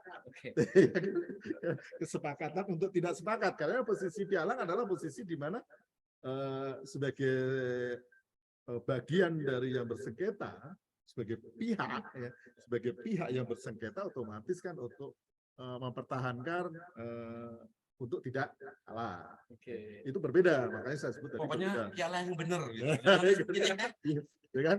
Posisi kalau di sisi musyawarah makanya lah dilempar dan di ini. Ya, silakan. Artinya tidak terjadi kesepakatan, misalkan ekspektasi nasabah seberapa, ekspektasi perusahaan pialang kesanggupannya seberapa, dan lain sebagainya. Karena jangan salah, bukan antara nasabah dengan pialang. Kadang-kadang sometimes kan bisa terjadi yang menjadi persoalan, tapi jarang, belum pernah terjadi sih. Nasabah pialang memperkarakan nasabahnya, itu belum pernah terjadi. Ada pernah. Misalkan gini, karena transaksinya PBK, itu kan hanya menggunakan margin, tiba-tiba open loss, tiba-tiba ada urusan hutang piutang jadi. Nah, itu kan saya belum pernah dengar sih sebenarnya ada pialang memperkarakan nasabahnya karena punya hutang. Ada pernah satu kali si pialang mengadukan nasabahnya. Oke. Ya, jadi pemohon itu pialangnya biasanya kan nasabahnya. Artinya buka dong ya, Kang ya. Buka. Artinya antara pialang dan nasabah siapapun bisa menjadi. Bisa, siapapun bisa. Oke. Kalau di bursa sendiri sebenarnya seperti apa terkait dengan win-win solution? Biasanya seperti apa pendekatannya, Mbak, untuk bisa mencapai angka yang disepakati misalkan gitu ya. Kalau karena tadi nominalnya angka gitu yang disepakati antara nasabah, dan pengalamannya gimana di mediasi, Mbak? Tentunya kalau nasabah itu datang kan maunya 100% nasabah. Oke. Selalu begitu ya? Maunya. Selalu. Pengennya persen kembali. Jadi seolah-olah seperti nggak pernah ada transaksi dong. Oke. Kan? Nah, tapi kan mediator itu kan berupaya, berusaha bagaimana masalah yang terjadi sudah masuk ke mediasi ini bisa selesai di mediasi, ya. Bukannya nggak mau menganjurkan untuk ke PN gitu ya. Kadang ada pertanyaan, ini uang nasabah aja udah habis gitu. Bagaimana mau laju upaya hukum selanjutnya? Nasabah suka bilang begitu gitu. Bu, gimana ini duit saya aja udah nggak ada gitu. Mau ke PN lagi gitu kan. Terus saya harus bayar lawyer gitu. Ke Bakti saya harus ngeluarin biaya lagi gitu. Gimana Ibu gitu ya. Makanya memang mediator di sini sangat berupaya sekali. Bagaimana penanganan pengaduan di mediasi ini bisa selesai, ya, berupaya. Jadi biasanya mediator membuka pintu hati dari perusahaan pialang berjangka dan nasabah. Ya, pasti permasalahan terjadi ini tidak serta-merta perusahaan pialang berjangka nih yang selalu disalahkan. Kadang ada kalanya dari nasabah sendiri, maaf ya, gitu. Jadi kadang nasabah sendiri bermain nih sama pegawai pialang berjangka. Oh, ada beberapa kejadian seperti itu ya? Kejadian ya. Jadi dari mediator sendiri menemukan ya. Jadi nggak serta-merta kesalahan 100% perusahaan pialang. Ya, ada kalanya perusahaan pialang ini sudah menjalankan penerimaan nasabah secara benar ya, secara SOP ya, sudah bertahap sesuai mekanisme memang yang diatur. Ada kalanya oknum-oknum dan Oke. Ya, oke. Thank you. penyimpang tanpa di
Ya, oke. Misalnya Ya, bahwa ini namanya alternatif penyelesaian sengketa. Sebetulnya bakti adalah alternatif penyelesaian sengketa. Tetapi dalam kutip di sini bukan win-win, tapi win-loss. Oh, Jadi ada yang kalah, ada yang penjelasannya gimana tuh? Oke. betul. Jadi win-loss itu begini. Intinya kalau win-win itu kan win-win resolution, mediasi itu win-win. Musyawarah juga win-win. Jadi enak sama enak itu. Kalau di bakti enggak. Oh, Jadi intinya ada yang enak, ada yang enggak gitu loh. Berarti ada yang kalah, ada yang menang. Dan kita memutuskan itu. Ya. Memang di sini memang harus terjadi begitu. Karena apa? Harus ada keputusan. Nah, mengenai tadi persentase. Nah, tentunya ini di bakti itu karena di sana ada arbiter. Nah, di sana tergantung kalau arbiter itu hakim. Di situ tergantung dari pemeriksaan dari si arbiter itu sendiri. Kedua, tergantung dari keyakinan dari arbiter itu sendiri. Cuma saya catat satu nih ya. Kalau arbiter kan ditunjuk oleh para pihak. Sebetulnya arbiter itu bukan menjadi, walaupun ditunjuk oleh misalnya pihak termohon atau termohon itu, bukan sebagai pembela termohon atau pemohon ya bukan. Oke. Tetapi dia itu hanya untuk bukan membela ya, meluruskan supaya ini terjadi keadilan gitu dalam persidangan. Dan putusannya ini adalah sebagai putusan hakim atau arbiter itu kalau majelis kan berarti putusan bertiga gitu loh. Ya, tentunya persentasenya tergantung daripada macam-macam juga. Seperti kayak Bu Reni tergantung dari kasusnya apa, sebabnya apa. Tentunya diperiksa segala macam kenapa sih terjadi loss ini seperti apa. Oke. Nah, putusannya di sana. Nah, tentunya diputuskan oleh para arbiter. Seperti itu, Pak. Oke, jadi teman-teman tadi sudah dijawab oleh 3 narasumber kita bahwa tidak ada standarisasi tentang misalkan win-win berapa atau berapa. Enggak, itu proses yang berjalan. Artinya dalam proses yang berjalan itu dilakukan pemeriksaan apa yang sesungguhnya terjadi. Kemudian setelah itu dimintakan kesepemahaman dua belah pihak yang bersengketa gitu kan. Sampai sebelum nanti yang win-loss di bakti itu. Oke, ada satu lagi. Maaf, Oh, ya. maaf. Silakan, Satu lagi. silakan. Putusan mediasi tidak mempengaruhi dari putusan bakti. Oh, Jadi ya. walaupun di mediasi ada catatan bla bla bla bla bla misalnya gitu ya. Tetapi adibakti itu tidak terpengaruh, tetap aja pada sidang penyelesaian sengketa itu yang jadi tidak. Iya.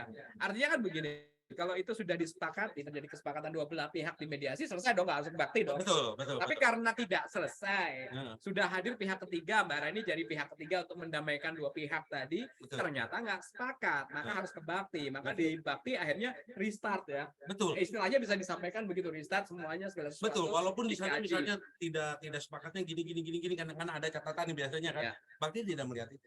Oke. Tapi menjadi dokumen untuk dipelajari. Menjadi Bahwa dokumen untuk- ada proses Betul. sebelumnya sudah terjadi seperti ini informasi tidak seperti ini. mempengaruhi putusan. Oke. Ya, itu tadi Kebetulan. sudah cukup jelas ya bagi teman-teman yang bertanya. Next question, pertanyaan berikutnya. Oh, ada yang bertanya langsung. Oh, ternyata ada yang ingin bertanya langsung. Silakan. Dengan siapa? Boleh, Boleh, Andreas, silakan. Satu, dengan siapa? Andreas. Oke, Mas Andreas Yuvento. Silakan Mas Andreas. Iya, saya boleh bertanya yang pertama kepada Ibu tadi yang tentang penyelesaian melalui mediasi. Oke. Ada bahasa disebutkan kuasanya itu pertama untuk pelaporan itu melalui kuasa itu hanya kepada lawyer atau advokat lah katakanlah. Nah, dalam Perba nomor 4 tahun 2020 tidak ada satu pasal pun menyebutkan tentang kuasa itu hanya diberikan kepada lawyer atau advokat. Artinya saya bertanya alas hukumnya. Dengar, jadi yang dimaksud kuasa ini ada dua ya. Jadi ada kuasa atau kuasa hukum. Ya, jadi nasabah bisa didampingi oleh kuasa atau kuasa hukum. Kalau kuasa berarti dia bukan orang hukum ya. Ya, jadi begini Bu, kuasa itu kan dijelaskan ada kuasa khusus dan kuasa secara umum lah. Kalau kuasa khusus itu hanya pada klausulnya saja menyebutkan bahwa dia mewakili apa poin apa saja. Itu terkait dengan kuasa. Gitu. Lalu yang berikut pertanyaan kepada arbitrase. Nah, dalam Undang-Undang 30 tahun 99 itu menjadi landasannya arbiter kan. Pemilihan penunjukan arbiter dan lain sebagainya itu dalam pasal 72 kalau tidak salah. Kalau saya keliru tolong dikoreksi. Nah, ada beberapa kasus yang melalui putusan arbiter bukan arbitrase bakti ya. Itu dibatalkan oleh pengadilan negeri. Oke. Nah, lalu pertanyaan saya, jika antara para pihak ini ada yang tidak puas dengan putusan arbitrase, mereka mengajukan lagi kepada pengadilan negeri untuk membatalkan putusan arbiter itu, apakah bisa? Arbitrase tadi apakah bisa itu terjadi? Nah, kalau bisa itu terjadi, berarti bagaimana dengan biaya perkara yang sudah keluar cukup besar, karena kita bicara aja dalam Undang-Undang Arbitrase nomor 30 tahun 99 itu biaya perkara, ahli, saksi, habis itu biaya transport dan lain sebagainya itu disebut dalam regulasi tersebut. Nah, bagaimana kekuatan daripada putusan arbitrase itu sendiri sehingga tidak dapat diganggu gugat oleh PN lagi? Karena banyak kasus, ada beberapa kasus Pertamina, banyak kasus yang dibatalkan lagi putusan arbitrasenya oleh pengadilan negeri. Sekian Pak, terima kasih. Oke, Makasih Mas Pak. Andreas. Oke, Silakan. Pak Andreas. Jadi gini ya, perlu saya terangkan bahwa mengenai biaya, di situ kan dalam arbitrase itu kalau di bakti ada biaya pendaftaran, ada biaya sidang, dan di situ sedikit ada biaya pendaftaran ke PN mengenai putusan. Jadi di sini adalah biaya pendaftaran yang untuk pendaftaran, biaya sidang. Nah, ini perlu dicatat bahwa biaya untuk sidang, untuk memutuskan suatu perkara. Karena arbitrase itu adalah pengadilan swasta yang membiayai dirinya sendiri. Oke. Jadi intinya tidak terkait dengan putusan, yaitu biaya pada saat sidang. Biaya Untuk operasional sidang, katanya gitu loh. ya. Seperti itu.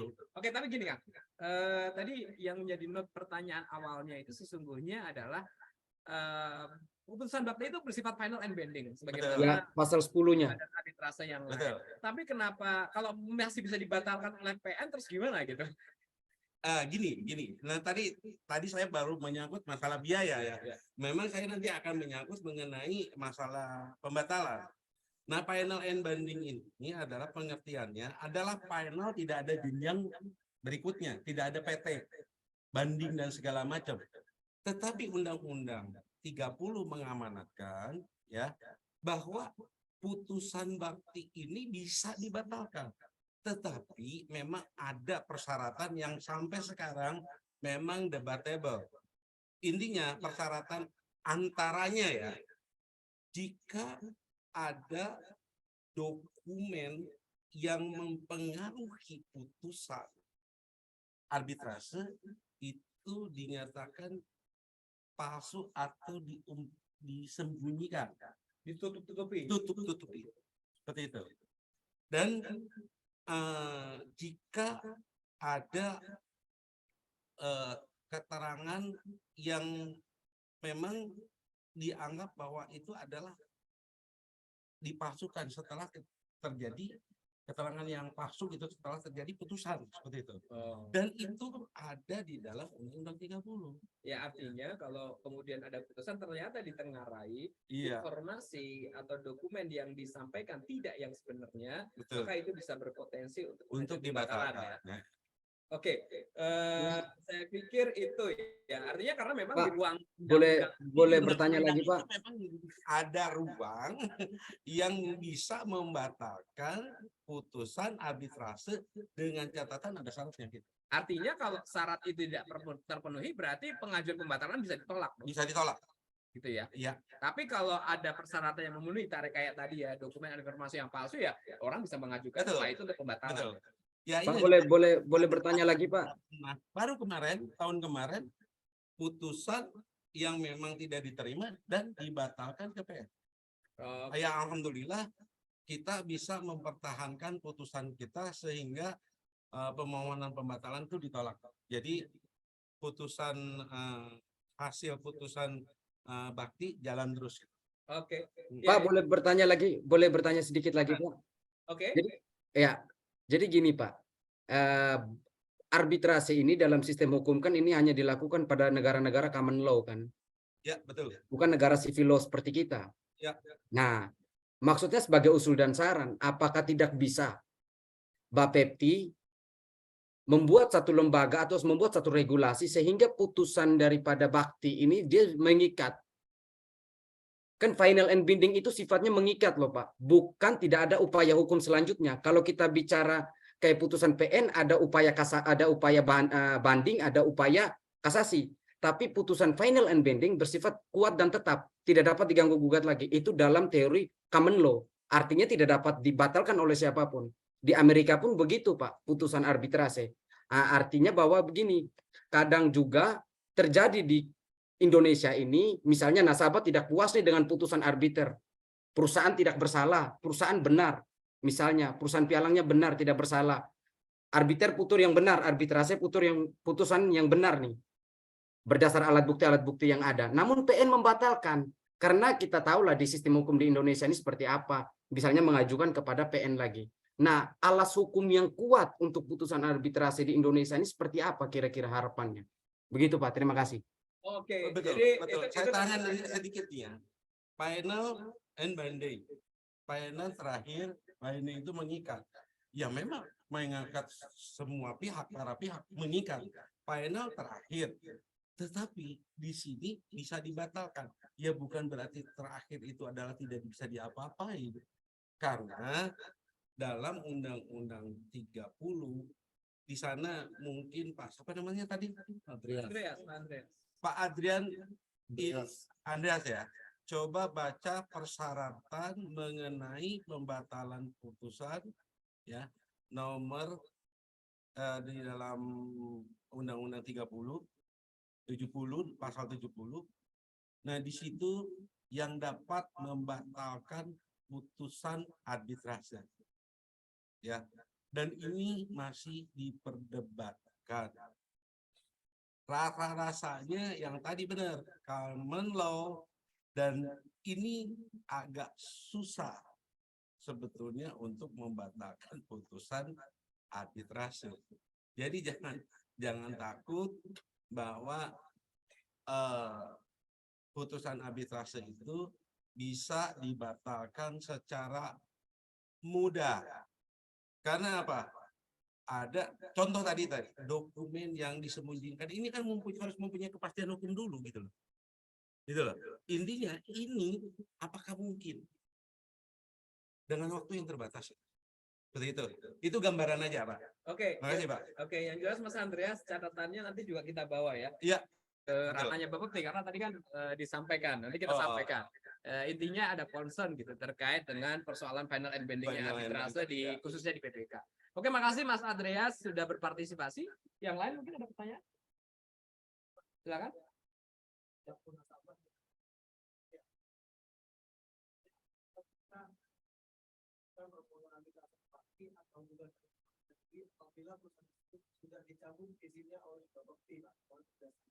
Ya. Jadi ini case-nya adalah ketika nasabah apakah bisa mengajukan gitu, mengadukan ke Bakti maupun ke PN apabila misalnya perusahaan pialangnya sudah dicabut. Nah, siapa yang menjawab nih? Oke. Intinya gini. Kesepakatan itu adalah sampai kapanpun kalau tidak ada yang dua pihak yang membatalkannya, lihat di perjanjian terutama ya, itu masih tetap adalah berlaku. Nah, sekarang itu kesepakatan dalam perjanjian itu dengan siapa? Dengan PT. Bentuknya PT. Ya. Jadi walaupun udah dicabut, intinya itu masih terus karena PT-nya masih ada. Pialangnya kan gini, perusahaan pialang berjangka itu kan tadinya PT. Iya. Iya kan? PT mengajukan persyaratan tertentu menjadi pialang. Ya. Tapi berbentuk PT, badan hukumnya adalah PT. Ya. Nah, walaupun ini dicabut ya ininya masih ada PT-nya gitu. Perikatannya kan dengan perusahaannya, dengan PT-nya. Oke. Seperti itu. Jadi intinya walaupun udah dicabut ya masih bisa. Artinya kalaupun izinnya sudah dicabut oleh Bapepti sebagai Iya. pialang berjangka, tapi status PT-nya itu PT-nya masih melekat dan iya, perikatan itu dengan PT. Betul. Walhasil kalau ini pertanyaan lanjutan. Nah, kalau si PT itu dinyatakan bangkrut atau pilot, Bubar. Iya. Nah, di sini kembali lagi kalau PT-nya dia katakan bangkrut dan nggak ada, berarti PT-nya ya udah bubar ya. Kita juga susah untuk memanggilnya itu, Pak. Oke. Sebetulnya itunya masih ada gitu loh kan. Oke. Nah, sekarang kita kan gini, di Bakti itu kita akan panggil kedua belah pihak nih, ya kan? Dan kembali lagi Bakti tidak punya kewenangan untuk memaksa untuk memanggil. Oke. Nah, ya tidak ada kewenangan itu. Jadi kalau udah bubar ya kita susah juga gitu loh kan, karena dasarnya di Bakti itu adalah kesepakatan gitu, arbitrase itu seperti itu. Oke, ya, terima kasih itu tadi jawabannya. Ada lagi pertanyaan yang lain? Oke, mungkin dari teman-teman yang masih bergabung dengan acara bincang-bincang kita, bincang-bincang literasi siang hari ini, ada yang ingin bertanya secara langsung pada narasumber? Silakan jika ada. Jika ada silakan terkait dengan topik bincang-bincang kita siang hari ini. Oke, nampaknya belum ada pertanyaan lagi ya. Dari kolom chat silakan. Dibacakan dari kolom chat.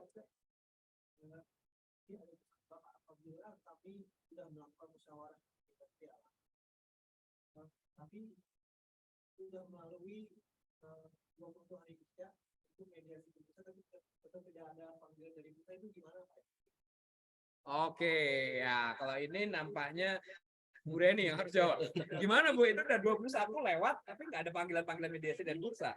Iya, biasanya kan karena kita nge-link semua ya dari pialang berjangka, apabila memang sudah selesai ya, itu nanti akan ada note di situ proses mediasi berlanjut untuk proses mediasi di bursa. Nah, biasanya memang bursa akan langsung memanggil, mengundang untuk proses kepada nasabah verifikasi. Jadi sepanjang ini ya, dari tahun 2016 ini saya menangani mediasi ya, belum ada ya yang nasabah tidak dipanggil ya. Kalau di ICDX nih, jadi pada saat kita menerima disposisi, kalau 2020 kan mudah menggunakan sistem ya. Jadi mediasi pada saat disposisi pindah ke mediasi, ya nasabah sudah pasti dipanggil. Ya apabila memang disposisi sudah pindah ke bursa. Jadi kita memang menunggu Bapepti memindahkan disposisi ke bursa. Karena kalau disposisi belum pindah, nanti petugas bursa nggak bisa masukin undangannya. Jadi undangan tuh kita klik, kita upload undangannya ke pengaduan Bapepti Go ID, nanti nasabah akan menerima panggilan. Jadi kalau sampai tadi ada pertanyaan, andai, ternyata kok nggak dapat panggilan, nanti dilihat disposisinya di situ kata-katanya apakah sudah berpindah disposisi untuk mediasi ke bursa apa belum.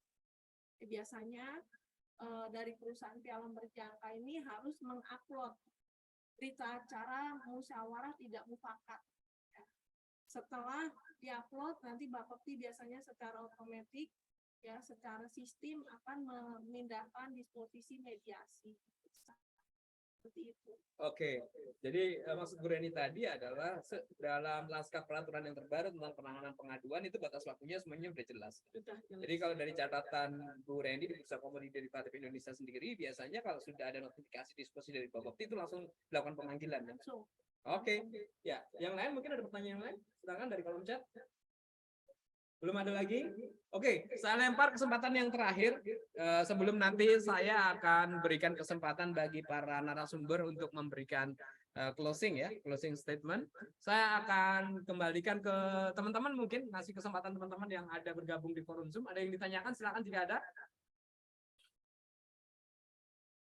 Enggak ada nampaknya. Oke, kalau enggak ada, kita berarti sudah masuk pada sesi terakhir dari bincang-bincang ini. Saya akan sampaikan kesempatan, tapi mungkin begini Kang Dadang, boleh saya mintakan sedikit lagi, kita mintakan ini ya, karena begini, tadi disebutkan juga dari Bakti itu kan dia melakukan prosesnya itu tertutup ya. Iya. Nah, saya nggak tahu masalahnya ada di mana, tapi apakah kemudian tertutup itu pada akhirnya mempengaruhi proses aktivitas di Bakti? Sehingga mungkin bisa jadi saking tertutupnya nggak banyak orang tahu gitu kan.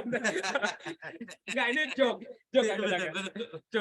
Nah, jadi mungkin dalam 5-10 menit ke depan, 5 menit atau 10 menit ke depan Kang Danang bisa cerita lebih detail, lebih intens tentang Bakti. Mungkin tolong bisa disampaikan ke publik sebenarnya di Bakti itu gimana atau sekarang seperti apa di Bakti gitu. Jadi supaya teman-teman yang menonton siaran ini baik secara langsung atau nanti pada saat tayangan rekamannya itu bisa lebih memahami keberadaan Bakti ini. Monggo Kang. Makasih, Mbak Ana. Nah ini nih, saya jemput tadi tertutup. Semua tertutup ya nggak juga begitu gitu ya. Yang dimaksud tertutup itu adalah persidangannya. Ya. Intinya persidangannya setelah udah masuk ke dalam perkara, udah penunjukan arbiter dalam sidang memang tertutup. Itu yang namanya tertutup. Tetap operasional Bakti dan segala macam ya nggak mungkin tertutup, nggak mungkin punya website gitu loh kan. Dimana di website itu tertera bahwa di situ kan ada biayanya berapa, cara pendaftaran seperti apa, kita juga bisa sidang online, pendaftarannya juga mulai sidang online. Di situ semua ada informasi untuk operasional. Tertutup hanya untuk persidangannya. Oke, artinya semua akses informasi terkait dengan Bakti ini bisa diakses melalui boleh disampaikan langsung. Melalui website Bakti www.bakti-arb.org. Jangan sampai kutukan dengan Bakti Menko Info ya. Soalnya namanya sama. Oke. Itu tadi jadi ada ARB-nya ini itu, arbitrase maksudnya. Oke, sekali lagi tadi website Baktinya apa, Kang Dadang? www.bakti-arb.org. Jangan Bakti aja. Intinya ada sih ARB-nya. Nanti ketukar. Oke ya. Kalau dari sisi bursa mungkin kalau ingin bertanya atau dan lain sebagainya bisa menghubungi Departemen Mediasi lewat mana, Bu? Jadi ada di website ICDX ya, di sana ada bagian Alamatnya mungkin bisa Ya. disampaikan langsung ke teman-teman. ICDX ya, www.pengaduan.id ya, pengaduan ICDX di situ ada. Jadi bisa diklik di situ. Biasanya langsung ke website Bapepti ya, langsung ke pengaduan Bapepti Go.id. Tapi kalau ingin berkomunikasi dengan membuka nggak ruang komunikasi? Ada ruang bertanya di situ. Oke, Ada ruang bertanya di situ, ada chat ya. oke, ya. Jadi dari sistem nanti akan menyampaikan apakah pertanyaan itu ditujukan kemana nih. Di website ICDX ada kolom chat ya. Di situ ditujukan kemana. Kalau untuk akan tersenter. Jadi apabila memang ini menyangkut penanganan pengaduan akan ditujukan ke departemen mediasi bagian penanganan pengaduan. Biasanya dari sistem ke email. Oke ya, jadi teman-teman untuk berhubungan langsung berkomunikasi dengan masing-masing kelembagaan terkait tadi di awal sudah disampaikan untuk alamat komunikasinya untuk asosiasi di aspeptindo.org.id, kemudian di bakti strip arb.org juga. Kemudian ada di icdx.co.id kalau ingin berkomunikasi dengan burusanya. Zaman sudah digital seperti ini seharusnya proses komunikasi jauh lebih lancar ya. Karena bisa berkomunikasi melalui channel-channel resmi tersebut. Oke, untuk mengakhiri sesi bincang-bincang kita siang hari ini, saya berikan kesempatan 1 menit bagi masing-masing narasumber untuk menyampaikan closing statement. Mulai dari asosiasi dulu, silakan. Oke, terima kasih Mas Anang. Ini kembali lagi saya ingatkan kepada rekan-rekan bahwa semua permasalahan terkait dengan sengketa antara pihak nasabah dan pialang itu selalu diawali dari ketidaktahuan, kurangnya informasi dan pemahaman. Untuk itu, saya ingatkan kembali, jika ingin menjadi nasabahnya pialang untuk transaksi di perdagangan berjangka komoditi, pahamin dulu segala hal dari segala aturannya, dari segala teknisnya, termasuk juga perjanjiannya, karena itu akan mengikat dalam nanti pada saat pelaksanaan dari setelah menjadi nasabah. Dan ini menurut saya penting. Untuk itu kami kembali lagi tawarkan asosiasi perdagangan berjangka komoditi yang disingkat Aspeptindo adalah tempat rekan-rekan semua untuk bertanya, karena kami adalah independen dan valid. Itu, terima kasih. Oke, makasih Mas Ketum. Mbak Reni dari Bursa, 1 menit closing statement. Sedikit ya closing untuk para masyarakat ya, apabila memang di sini ada nasabah ya, kemudian ada pernah jadi kuasa atau pernah jadi kuasa hukum atau berkeinginan menjadi kuasa hukum untuk nasabah di industri perdagangan berjangka komoditi, hendaklah tetap mengedepankan peraturan yang telah diterbitkan oleh Bapepti. Jadi di industri perdagangan berjangka komoditi ini ada Perka atau Perba 4 2020. Jadi untuk penyelesaian persisian yang terjadi di industri perdagangan berjangka komoditi ini harus mengikuti terlebih dahulu, hendaklah agar mengikuti Perba 4 2020. Jadi lebih tersistem, lebih pada poinnya ya, jadi tidak kemana-mana, karena banyak terjadi pengaduan ini sebelum ke bursa atau sebelum ke pialang, ini masih banyak ya yang ke mana-mana dulu ya. Nah ini harapannya dengan adanya literasi ini untuk seluruh kalangan masyarakat maupun para praktisi pada saat menangani permasalahan menyangkut nasabah ya, permasalahan nasabah di industri perdagangan berjangka komoditi, hendaklah berpegang pada peraturan Kepala Bapepti ya yang telah diterbitkan. Terima kasih. Ya. Oke, Mbak Reni. Berikutnya terakhir Kang Dadang dari Bakti, silakan. Terima kasih. Kembali lagi saya ulangi kepada semua rekan-rekan dan mendengarkan acara ini. Ingat bahwa setiap kita melakukan suatu kesepakatan perjanjian itu adalah merupakan undang-undang bagi yang membuatnya. Makanya jangan sampai perjanjian itu lost atau tidak dibaca atau tidak dimengerti asal tanda tangan saja. Diibaratkan kalau kita beli bakso aja kan merupakan suatu perjanjian, tiba-tiba beli bakso nggak pakai saus gitu loh. Nah itu akan terjadi dispute, ya tukang bakso nggak akan denger gitu loh. Ibarat seperti itu. Jadi memang harus benar-benar tahu apa isi perjanjian itu. Satu itu. Kedua, hanya satu-satunya badan arbitrase yang mengurusi khusus untuk perdagangan berjangka komoditi, yaitu BAKTI, Badan Arbitrase Perdagangan Berjangka Komoditi. Kita siap melayani, siap juga memberikan informasi untuk hal dalam berkaitan dengan permasalahan yang ada di perdagangan komoditi. Terima kasih. Oke, dengan demikian berarti setelah usai closing statement dari masing-masing narasumber, kita sampai di penghujung acara. Saya Anangiko Wicaksono dari SD Group, khususnya SD Academy, mengucapkan terima kasih kepada semua narasumber dan ke semua kelembagaan yang sudah hadir, kawan-kawan yang sudah hadir melalui Zoom dan tadi yang sudah bertanya.